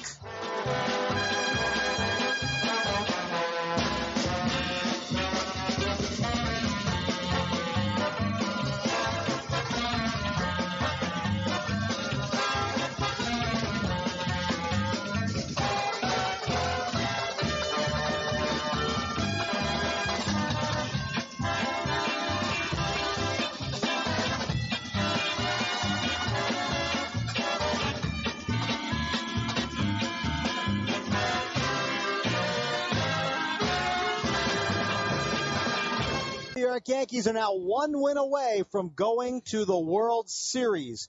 They have swept the Astros 3 straight here at Yankee Stadium, winning this one 5-0. They take a 3-2 lead in this best of 7 ALCS. It's not quite over yet. The Yankees will face Justin Verlander in Game 6. There's also a possible Game 7 lurking in Houston Friday and Saturday nights.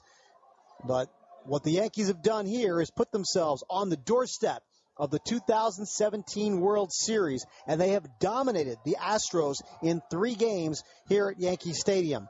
The Yankees outscored Houston 19-5 in these 3 games, held Houston to just 11 hits. Remember when Jose Altuve and Carlos Correa were running circles around the Yankees the first 2 games in Houston when they went 8 for 15, scored all 4 of the Houston runs, drove in 3 of them?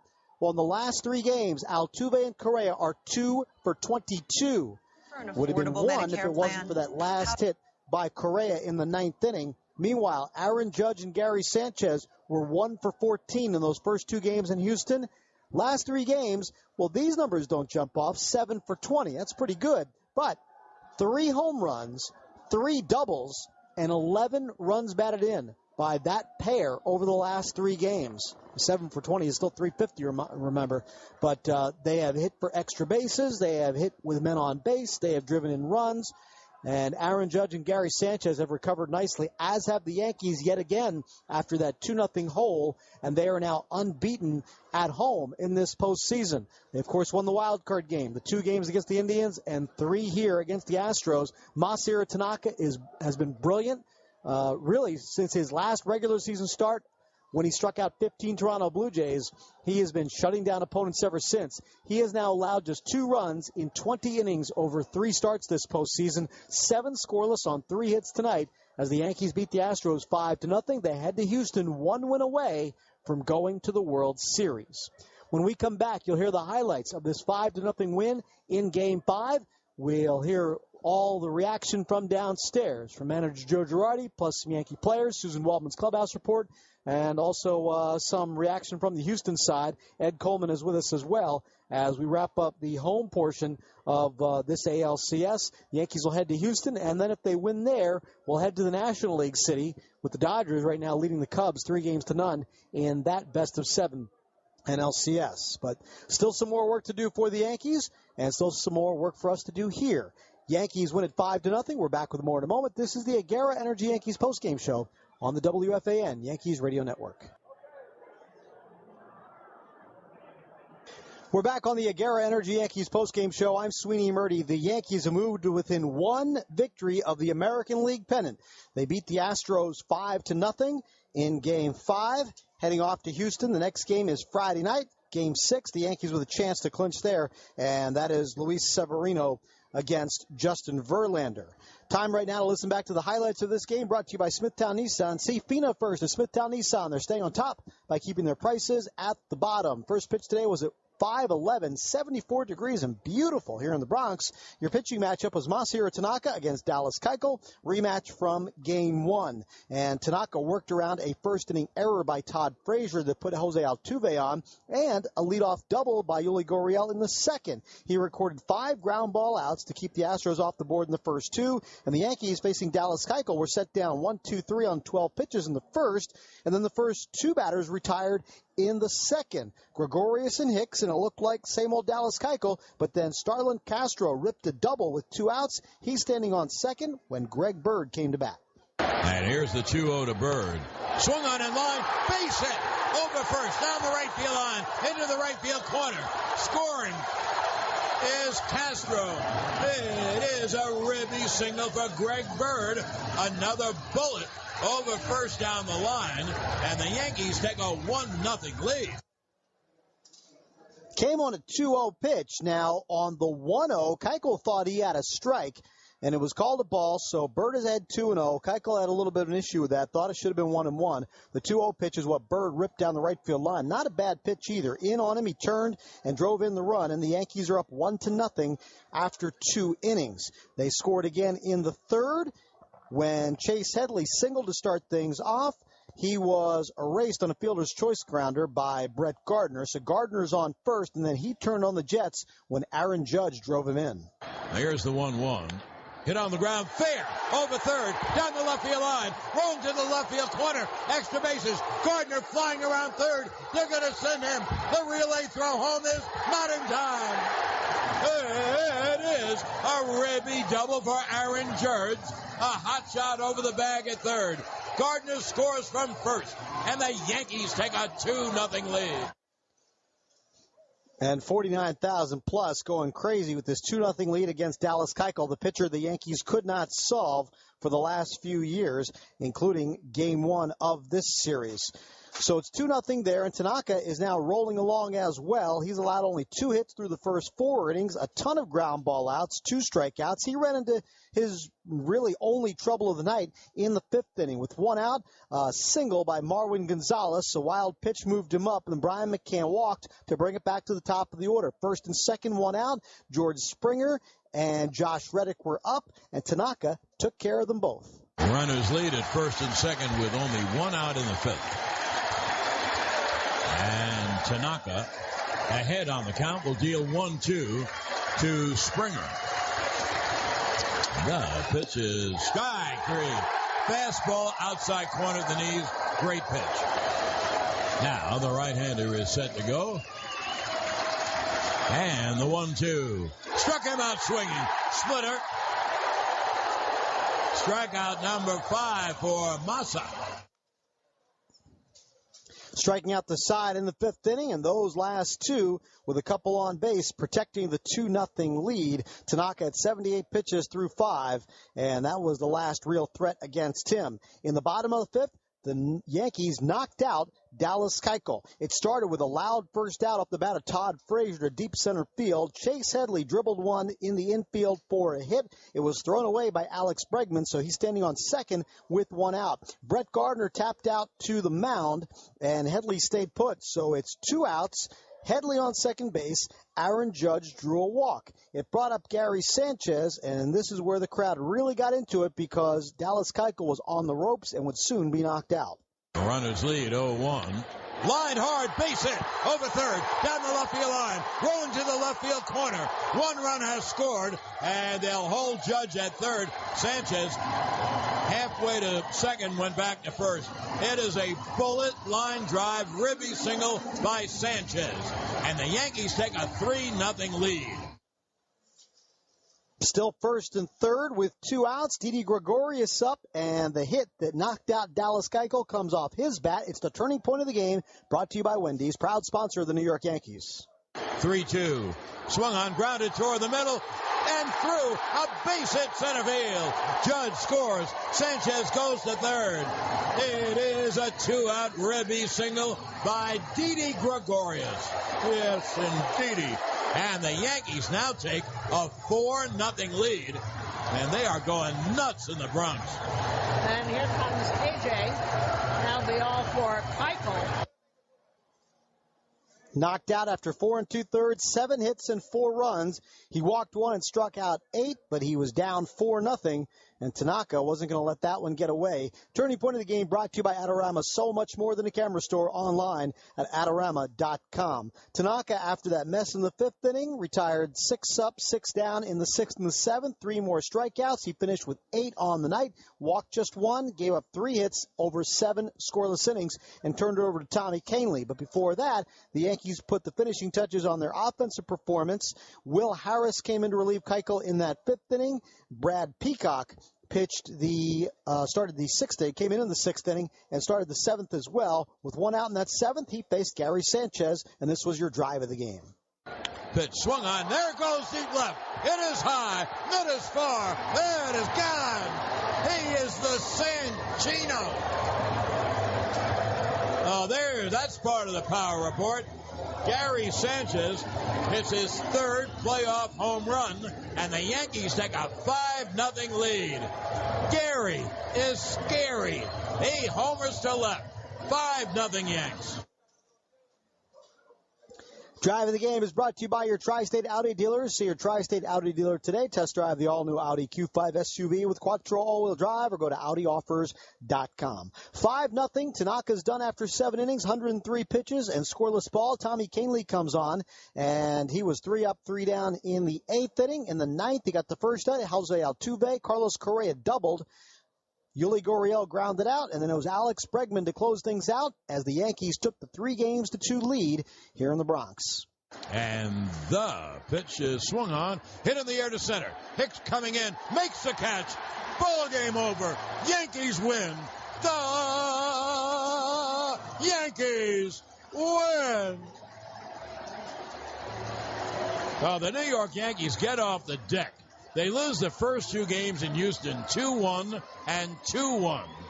And they come back to New York and win 3 in a row, including that sensational comeback win last night. And tonight, behind Tanaka and 2 innings from Tommy Kahnle, they shut out Houston 5-0.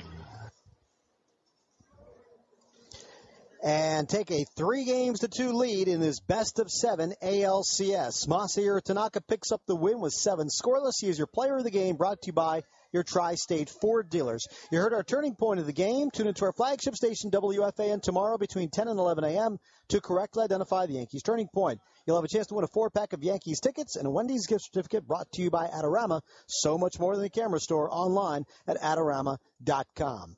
Before we continue, let's pause 10 seconds for station identification. This is the WFAN Yankees Radio Network. After a 1-week suspension, Dominique Rogers-Cromartie returned to Giants practice today. Steve Summers follows the Yankees on WFAN and WFAN-FM New York. Coming up, we'll get Suzyn Waldman's clubhouse report, plus more reaction from downstairs after the Yankees take the 3-2 lead in the ALCS, 1 win away from clinching the American League pennant. 5-0 victory here in Game 5. We're back with more in a moment. This is the Agera Energy Yankees postgame show on the WFAN Yankees Radio Network. We're back on the Agera Energy Yankees postgame show. Yankees beat the Astros 5-0, take a 3-2 lead in this best-of-7 ALCS, 1 win away from going to the World Series. And what a job the Yankees have done on the Astro hitters, who scored 24 runs in their division series win over the Red Sox. They have 22 hits in this series in 5 games against the Yankees, batting 147, and now they are 1 loss away from going home. Suzyn Waldman's Clubhouse Report brought to you by Burden LLP, accountants and advisors. Suzyn, another great pitching performance. That's been one right after another this entire postseason for the Yankees. Yeah, and this one by Tanaka, Joe saying he was really, really special. He's had the last 3 starts have been really special. What we tried to do after the 2 losses in Houston, you try and win 1 game. Keuchel has been very tough on us. To get 4 off of Keuchel was great. He's really special. He used the word special a lot tonight. He said it's a special feeling there. It's special for me. This is Joe talking. The fans, it reminds me of 96 and what happened there. And he said when the Yankees got 1 run in the second, it feels bigger because it's Keuchel. I said on the air, I said it feels like when it was 2-0. I said it feels like it's 6-0 already, and that was because of Keuchel. Joe saying this team fought and scratched, and when you have a pitching performance like Tanaka's, it gives the team confidence. Somebody asked about the starting pitching because everybody thought, maybe that was the weak point of the team. Everybody thought this team was going to hit, and about the bullpen. And he said, don't underestimate our starters. They've been really good. Severino, Ceci, and Tanaka have been especially good. Then you talk about the hitting. Headley, 3 hits. He's had 5 hits in 2 days. He said, we don't know on this team where the runs are coming from, which is a really good way to play baseball. He also talked about Tanaka. We've talked about this a lot, Sweeney, about Tanaka, how he raises his game when there's an elite pitcher or he thinks he's not, being treated like the ace. He desperately, Larry just told me, he said, listen, he's been an ace since he was in Japan. He's used to this, and he's used to being the guy, and he really likes it. They changed a little bit what they did, Tanaka. He used an awful lot of 4-seamers tonight. He really did. And he didn't use, like he did the last time, he did not use a lot of splitters. No, and that's because you don't want balls going to the screen. And if you can get away with the 2-seamer, and if you can get away with the slider, and not have to throw a lot of splitters, that helps everybody. And I think that was very conscious. For them. And Larry, said, I'm not going to tell you what we did, but I said, am I right to say that there were a lot more fastballs and they really weren't prepared for them? And he said, I think that's probably fair. And they just changed a little bit. I asked him about Severino. This is Larry Rothschild talking. I asked him about Severino. He said he had a really good side bullpen. I guess it was yesterday. His shoulder's fine, but they are going to watch. I asked what a pitcher does when they face the second time around, and he said, well, you make adjustments so that you stay ahead of what you need to do, so that nothing is predictable. Now, Frazier, just take that of what they did to Keuchel tonight. Frazier said that if you see the ball and it's in the middle of the plate, if you can pick it up and it's in the middle of the plate, his ball moves so much that it's not going to be a strike. And that's what they have done. And the second time around, they did it a lot. He was not getting a lot of the calls that he got in the first game. And you saw, I think it was at the end of the second inning, he went over to the home plate umpire and asked him about where things were. But that's something they picked up. It's hard to do. You can't tell exactly it, but if you can see it coming and it's in the middle of the plate, it's not going to be a strike, which I think is fascinating for guys to pick up. Frazier also talking about the fans. He said, this is New York, this is New Jersey, this is the tri-state. People tell you how they feel, and they were telling the outfielders how they feel, and they were telling the guys in the bullpen how you feel. He said, New Yorkers, only the strong survive in this place. That's everybody laughing. He's taking it he's just loving every second. I don't think I've ever seen anyone enjoy themselves more than Todd Frazier is enjoying himself. I think Aaron Judge and Gary Sanchez are enjoying the last 3 days a lot more than they did the first two of this series. Yeah, they really are, and it's about, and I want to bring up Sanchez a little bit. You heard Judge on post-game, and I told a story on the air, and this team, and they're very young to be able to do this, but I remember years ago sitting on a bus, and Wade Boggs was reaming out Pat Kelly, who in his rookie year had gone 0 for 3 and really gave up on the fourth at bat. And Boggs said to him, don't you ever do that. You might find something in your last at bat that you can use for the next day. You never give up at bats. Gary Sanchez got that big hit yesterday, his last at bat. Whatever he found, perhaps, and I think he did, he takes it over to the next day. This team, the three guys, Bird, Sanchez, and Judge, they never give up at bats, and they are really able to separate each at bat, which I think, so that if Judge is 0 for whatever and has struck out 4 times, he may just hit a home run the next time because they've all learned to separate what they can do. Joe Girardi obviously right about Headley. He said he's got really good at bats, and now he's got 5 hits in 2 games. And now the question becomes, can they solve Justin Verlander the way they solved Dallas Keuchel? Well, here's the other thing. They're much more familiar with well, maybe they're not these kids. I keep forgetting. We've seen them a million times, but they haven't. Right. This is a different kind of pitcher. This is a power pitcher. How many pitches did he throw? 130? 124. 124. So does he go 9 innings again? I mean, I know he's Superman, and I know he doesn't want to go, leave a game, but is he going to be as sharp? I think what the guys will look for, not tomorrow, the day after tomorrow, is the location of his pitches, because not only was he throwing 94 and 95, still the location was really good. And if he's a little off or a little tired, I don't expect that, but maybe he doesn't go 9 innings. Maybe he only goes 7. And I don't know that you solve Justin Verlander the way you solve Dallas Keuchel. They're so different. They're such a different approach. One is one's Roger Clemens out there, here it is and hit it, and the other guy is a little bit different. The advantage for Verlander will be in 5 days rest, a little more recovery time because of the 2 off days and travel. I think the question Houston fans want to know is, can he pitch Game 6 and 7? And I guess they're going to use Charlie Morton in Game 7 if it gets there. And you look at it, I mean, somebody said to me, well, on the field, he said, that was the best pitch 7-run game I've ever seen. I mean, he really, when Maben missed the ball out there, it really stunned him. And then there was Altuve didn't make a good play. He really deserved a lot better. He was really unlucky. He had really good stuff. Joe Girardi was talking about it. He had really good stuff. That is an unlucky pitcher. Good stuff, but he's not Verlander and he's not Keuchel. The Yankees have to win on the road, at least just one right now. And that's something they did win, obviously, in Cleveland, but it's been a little bit of a problem for them winning on the road. And we'll see if they can close this out with one more. Either Friday or on Saturday. Thank you, Susan. Okay, Sweeney. Yankees win Game 5 of the ALCS. They take a 3-2 lead after winning all 3 in New York. The Yankees win this one 5-0. We've got more reaction from downstairs coming up. This is the Agera Energy Yankees postgame show on the WFAN Yankees Radio Network.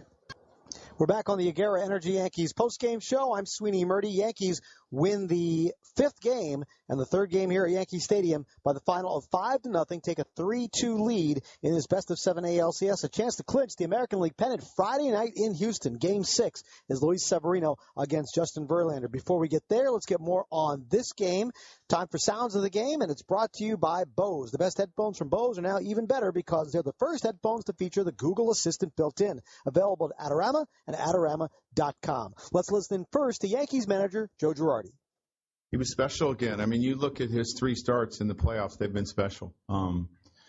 He wins the 1 game 1-0, I believe, the first start, and his 2 starts here have been really good, and we needed it. I mean, this was a big game for us, and every game's a big game, and you're just trying to win 1 game. But as we've seen, runs have been tough for us to score off a Keuchel, and for us to get 4, I mean, I give our guys a lot of credit because he's really tough.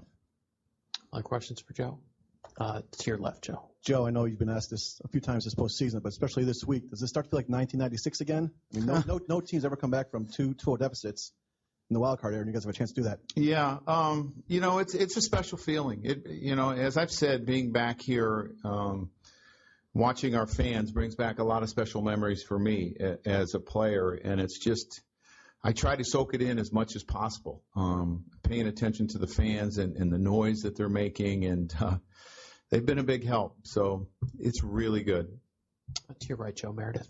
Joe, you had mentioned how tough it has been for this team to get runs off of Keuchel. When you get that run in the 2nd inning, does it feel bigger than just 1 run? I think so. I think anytime you're able to score off a starter early, especially someone you haven't scored off at all, I think it does feel bigger.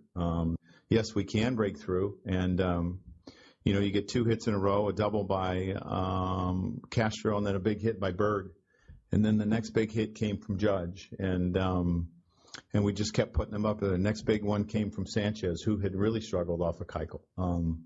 So I give those guys a lot of credit. They fought, and they were able to score off him tonight. Directly to your right, Mark. Joe, I know it only counts as 1 win, but beating a guy who you had so much trouble against, does it give your lineup more confidence going forward? I sure hope so. I thought we swung the bats pretty good tonight. Especially considering who we're facing, and I sure hope so. Joe, it's not the portion of your team we talk a lot about, but I wonder, do you have any level of surprise at how well your starting pitching has performed in the playoffs in general, but really specifically in this series? Yeah, I mean, when I look back at their numbers are pretty good during the course of the season. It's just not a starting rotation where you necessarily lean on them for 7 or 8 innings very often. We lean on our bullpen, and our bullpen gets a lot of the attention. But if you look, their numbers are pretty decent, and they did a good job. You look at Sevy's numbers, you look at CeCe's numbers, and in the way that Tanaka pitched the second half, and the way Monty pitched, and Gray I thought threw well. We just didn't score him runs. Our starters are pretty good. Take 3 more. Bill, to your right, Joe. Your DH is starting to hit now. Headley had 3 hits. How good was that? Yeah, it's great. He's had 5 hits in the last couple of days, which I think is big. And, when you get in these type of series, you don't know where the runs are going to come from. You just need production from certain groups that are together, and it's great for Headley and us. We'll take 3 quick ones. Brian. Joe, I understand that the pitchers don't necessarily face each other, but do you see Tanaka raise his game when he goes against elite competition like a Keuchel? I think he understands that he has to. I do. We've seen it a number of times. I thought he did it against Darvish. I've seen it a number of times from him. So, yeah, and he's raised it as high as I've seen during this stretch of the playoffs and the last start and during the season. Duke in the 3rd row. Joe, you mentioned the fans last night. You mentioned the fans again tonight. How much do you think your guys, younger team, feed off that? And how much do you think that helps them in games like this? Oh, I think they feed off it a lot. And I think it definitely helps them. I've heard our players talk about it. It's electric. It's, something that they haven't seen. And, and you get it during the season sometime, when there's certain teams that we face. But this is up a whole nother notch. And this is, as good as atmosphere as I remember at this new ballpark. And to your right, Joe. Eric. Joe, can you put into context a team that started the ALDS down 0-2, the ALCS down 0-2, now one win from the World Series? Yeah, I give our guys a lot of credit for how resilient they are and how they've continued to fight and never give up and understand, take it one game at a time and don't panic and just continue to fight. And I give them a lot of credit, and that goes, the leadership in that room, what those guys know they need to do, and they're ready to go every day. That's Yankee manager Joe Girardi. Sounds of the Game is brought to you by Jersey Mike's, the official sub sandwich shop of the New York Yankees. And now back from covering both clubhouses, I believe, is our Ed Coleman, running back and forth down the concourse, down the hallway there. You doing okay? Oxygen, please. Oxygen. I've got bad memories from that night in Denver about 20 years ago. So do I. Yeah. You were in there with A.J. Hinch, who's now not in a very enviable position, even though he has Justin Verlander going in Game 6. His team got beat up here. Yeah, they did get beat up. He said a couple of times during his press conference that it's going to be good to get home, see the families, sleep in your own bed, reconnoiter tomorrow, and then get back at it on Friday for Game 6. But, coming into this series, everybody knew, including A.J. Hinch and his team, how good the Yankee bullpen was. He was asked if he was surprised at all at how good the starting pitching was. Coming in, their bullpen was so much more heralded than the starting rotation, and the starters have really stepped up against us and made good pitches. We've lost a little bit of our offensive adjustments and a little bit of our offensive mojo, and some of that is the anxiety that gets created around at bat. Some of that is them executing pitches. Tanaka tonight was good. I thought he was good in Game 1 as well. And he changed his game plan through a few more splits today. Some finished fastballs, which are rare for him. He's usually a secondary pitcher late in at bats. So I think for them, CC's had a good game. Tanaka's thrown well twice. Sonny threw well last night. So. Again, they're pretty hot, and they certainly played well these last few games. Certainly have, with the 3-2 advantage now heading to Houston. He kind of alluded to it during that about the anxiety with the offense, guys getting a little bit tight maybe, and so the next question was obvious: what happened to the offense here?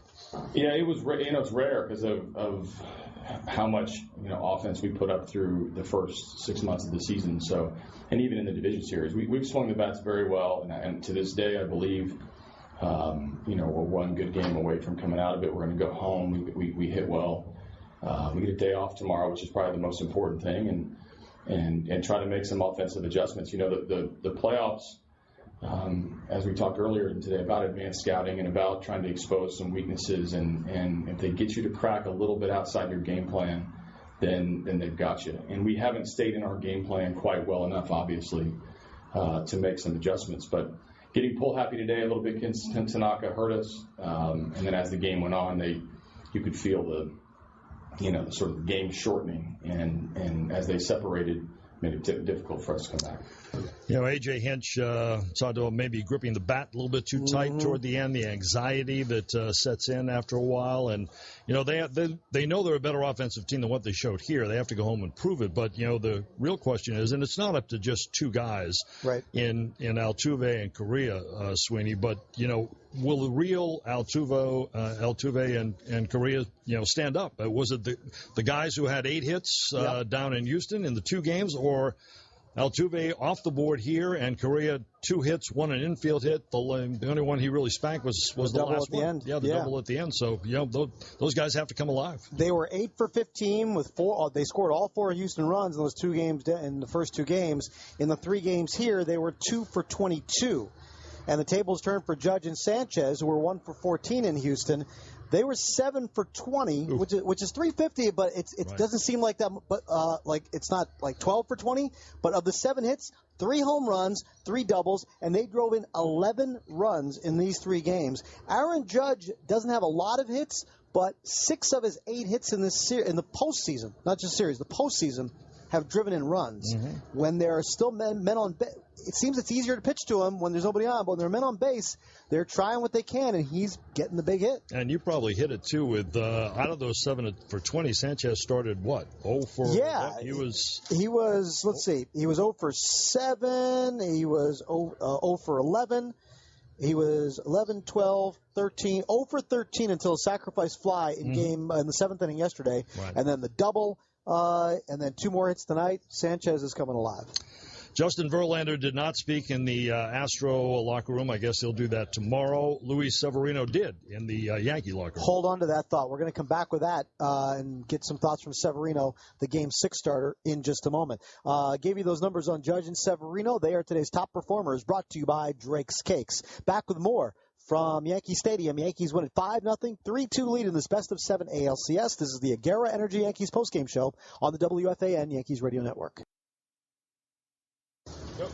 We're back at Yankee Stadium. This is the Agera Energy Yankees postgame show. I'm Sweeney Murdy. Yankees win at 5-0, 3-2 lead in this best-of-7 ALCS. Masahiro Tanaka was brilliant again. 7 innings, 3 hits. He walked 1 and struck out 8. Tommy Kahnle, another 2 scoreless innings. He's thrown 10 scoreless this postseason, allowed only 2 hits, one of them tonight, a double to Carlos Correa. Yankee pitchers overall struck out 9 batters in this game, and the strikeout tally is brought to you by Cars for Kids. For every strikeout this season, the Yankees Radio Network will donate $5 to Cars for Kids charity. We're donating. You can, too. Donate your car, boat, or real estate at carsforkids.com. Game 6 is Friday night with Luis Severino facing Justin Verlander, and that was the matchup in Game 2. Severino came out after 4 innings. Verlander went the distance.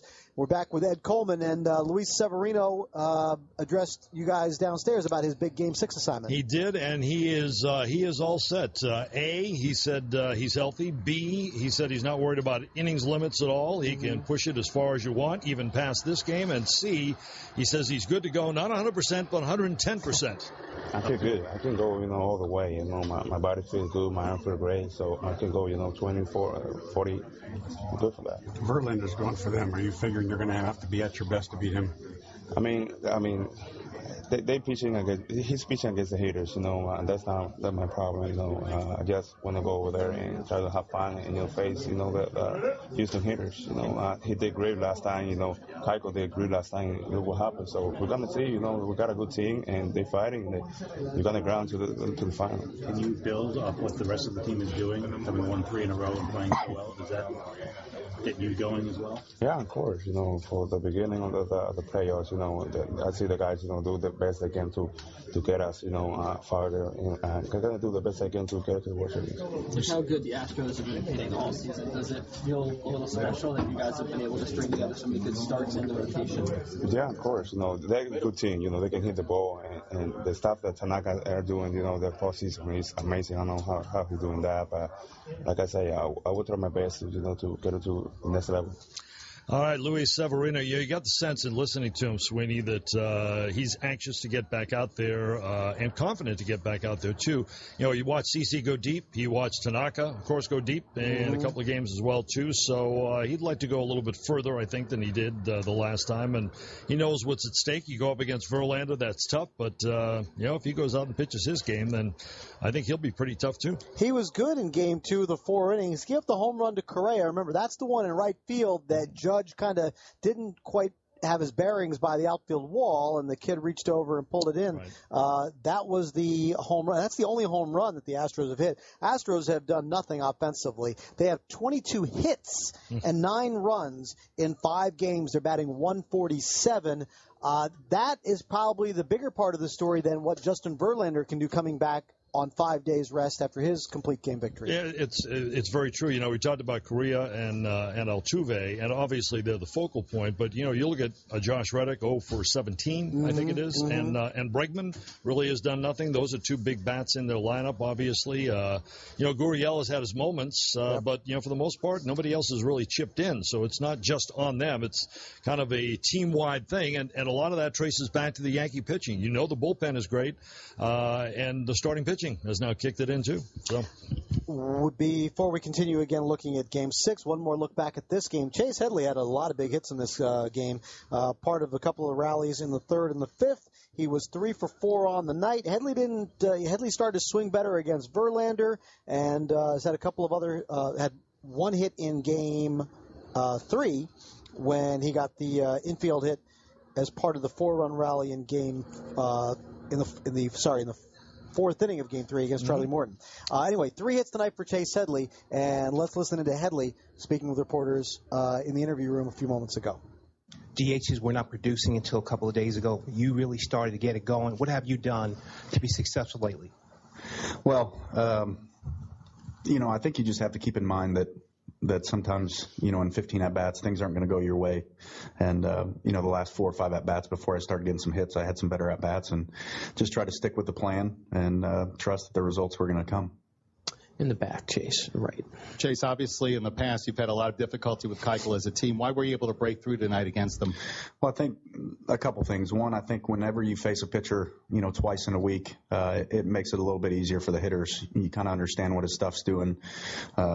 Obviously, he had a lot of success against us the first day, so we thought that he was probably going to attack us, close to the same way. But the other thing is we just had good team at bats. I thought even our outs, we made him work for every out that he got. And, we took advantage of the few mistakes that he made. But against a guy like that, the only way that you're going to, break through is to really just grind him out. And finally we were able to break through. In the second row, on your right, Chase. Chase, what were you hearing from some of your teammates when they were talking about what the crowd's been like the last 3 days? I mean, it's been unbelievable. I mean, I haven't seen anything like it in Major League Baseball since I've been here. It reminds me of college football games. I mean, they're just going crazy the entire game, and I think it's a huge advantage for us, and it makes the environment tremendous to play. Mark in the first row, Chase. Chase, you've been here for this whole run that Keuchel's had against you.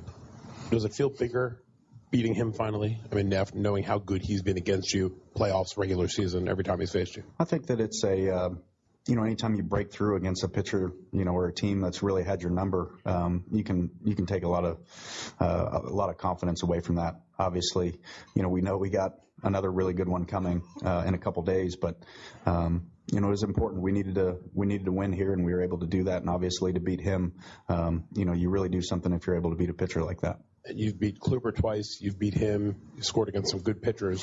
What is it about your lineup that seems to not shy away from some of these really big arms? Yeah, I think there's, guys have a lot of confidence that eventually we're going to break through. But the other side of it is, a lot of the times we really haven't, it's not like we're destroying these pitchers. I mean, our starting pitching has been phenomenal. And when, they're keeping you in the game or keeping them, with a 0 on the board, it kind of takes the pressure off the team to try to go out and score 3 or 4 runs. And if you just, grind a run or 2 across, then you feel pretty good about it. Against the wall, Chase. Given his history against you, especially in the 2 postseason starts, is there like a really big sense of relief when you get that first one fairly early in the game? Yeah, no question. He's been as tough as anybody on us, and to really break through was in the second inning, I think it was, to get a run. I thought that really kind of, lifted everybody's spirits and, gave us some confidence that we could get to him going forward. We knew that we probably weren't going to, bust it open and score 7 off him, but we could, scratch a couple runs out, and, that was going to be good enough with the way Tanaka was throwing.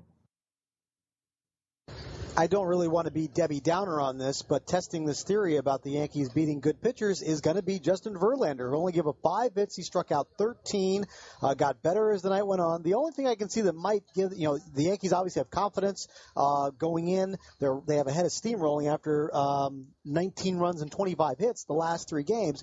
3 of the 5 hits they got against Verlander were extra base hits, doubles by Gardner, Hicks, and Frazier in that game. I wish I was there for Headley, because my question for Chase would have been, since you've fallen down between first and second base, you're 3 for 4. So what was the key?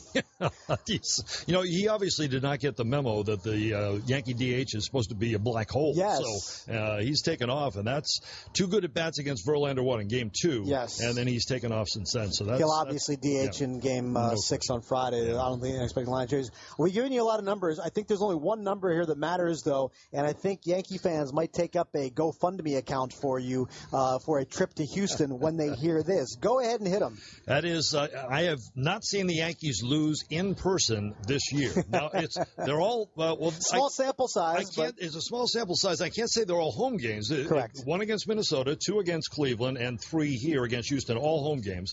But also 4 with the Mets too. Mm-hmm. The Yankees swept the Mets, 2 here, 2 there at Citi Field. Is that a road game? Sort of. I haven't left New York, but 10-0 so, thus far. So that's pretty good. Pack your bags. Somebody will get you that plane ticket, I'm sure, by the time we're off the air. Eddie, thanks so much. All right, sweetie. See you soon. So the Yankees win Game 5, 5-0 over the Astros. They take a 3-2 lead in this best-of-7 ALCS, with Game 6 coming up on Friday.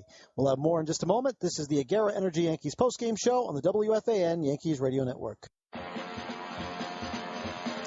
With a 5-0 victory over Dallas Keuchel and the Astros, the Yankees are 1 win away from a trip to the World Series. They lead the ALCS 3-2. Game 6 is Friday night, Severino against Verlander, and the Yankees will try and clinch it there. If not, a Game 7, pitchers have not been set yet for that, but the Game 3 starters lined up are CC Sabathia and Charlie Morton. Everything gets underway Friday night with a 7:25 pregame show and an 8:08 technically first pitch in Houston. That is all Eastern time. The next game time is brought to you by Drake's Cakes. Of course, we'll have extended pregame coverage on our flagship station, WFAN, for Game 6 and also Game 7 if necessary. For Pete Hoffman and Corey Aaron in our New York studios, for Jack Maldonado here in the booth, and of course, for John Sterling, Suzyn Waldman, and for Ed Coleman, I'm Sweeney Murdy. Once again, your final score in Game 5 of the ALCS at Yankee Stadium. It's the Yankees 5 and the Astros 0.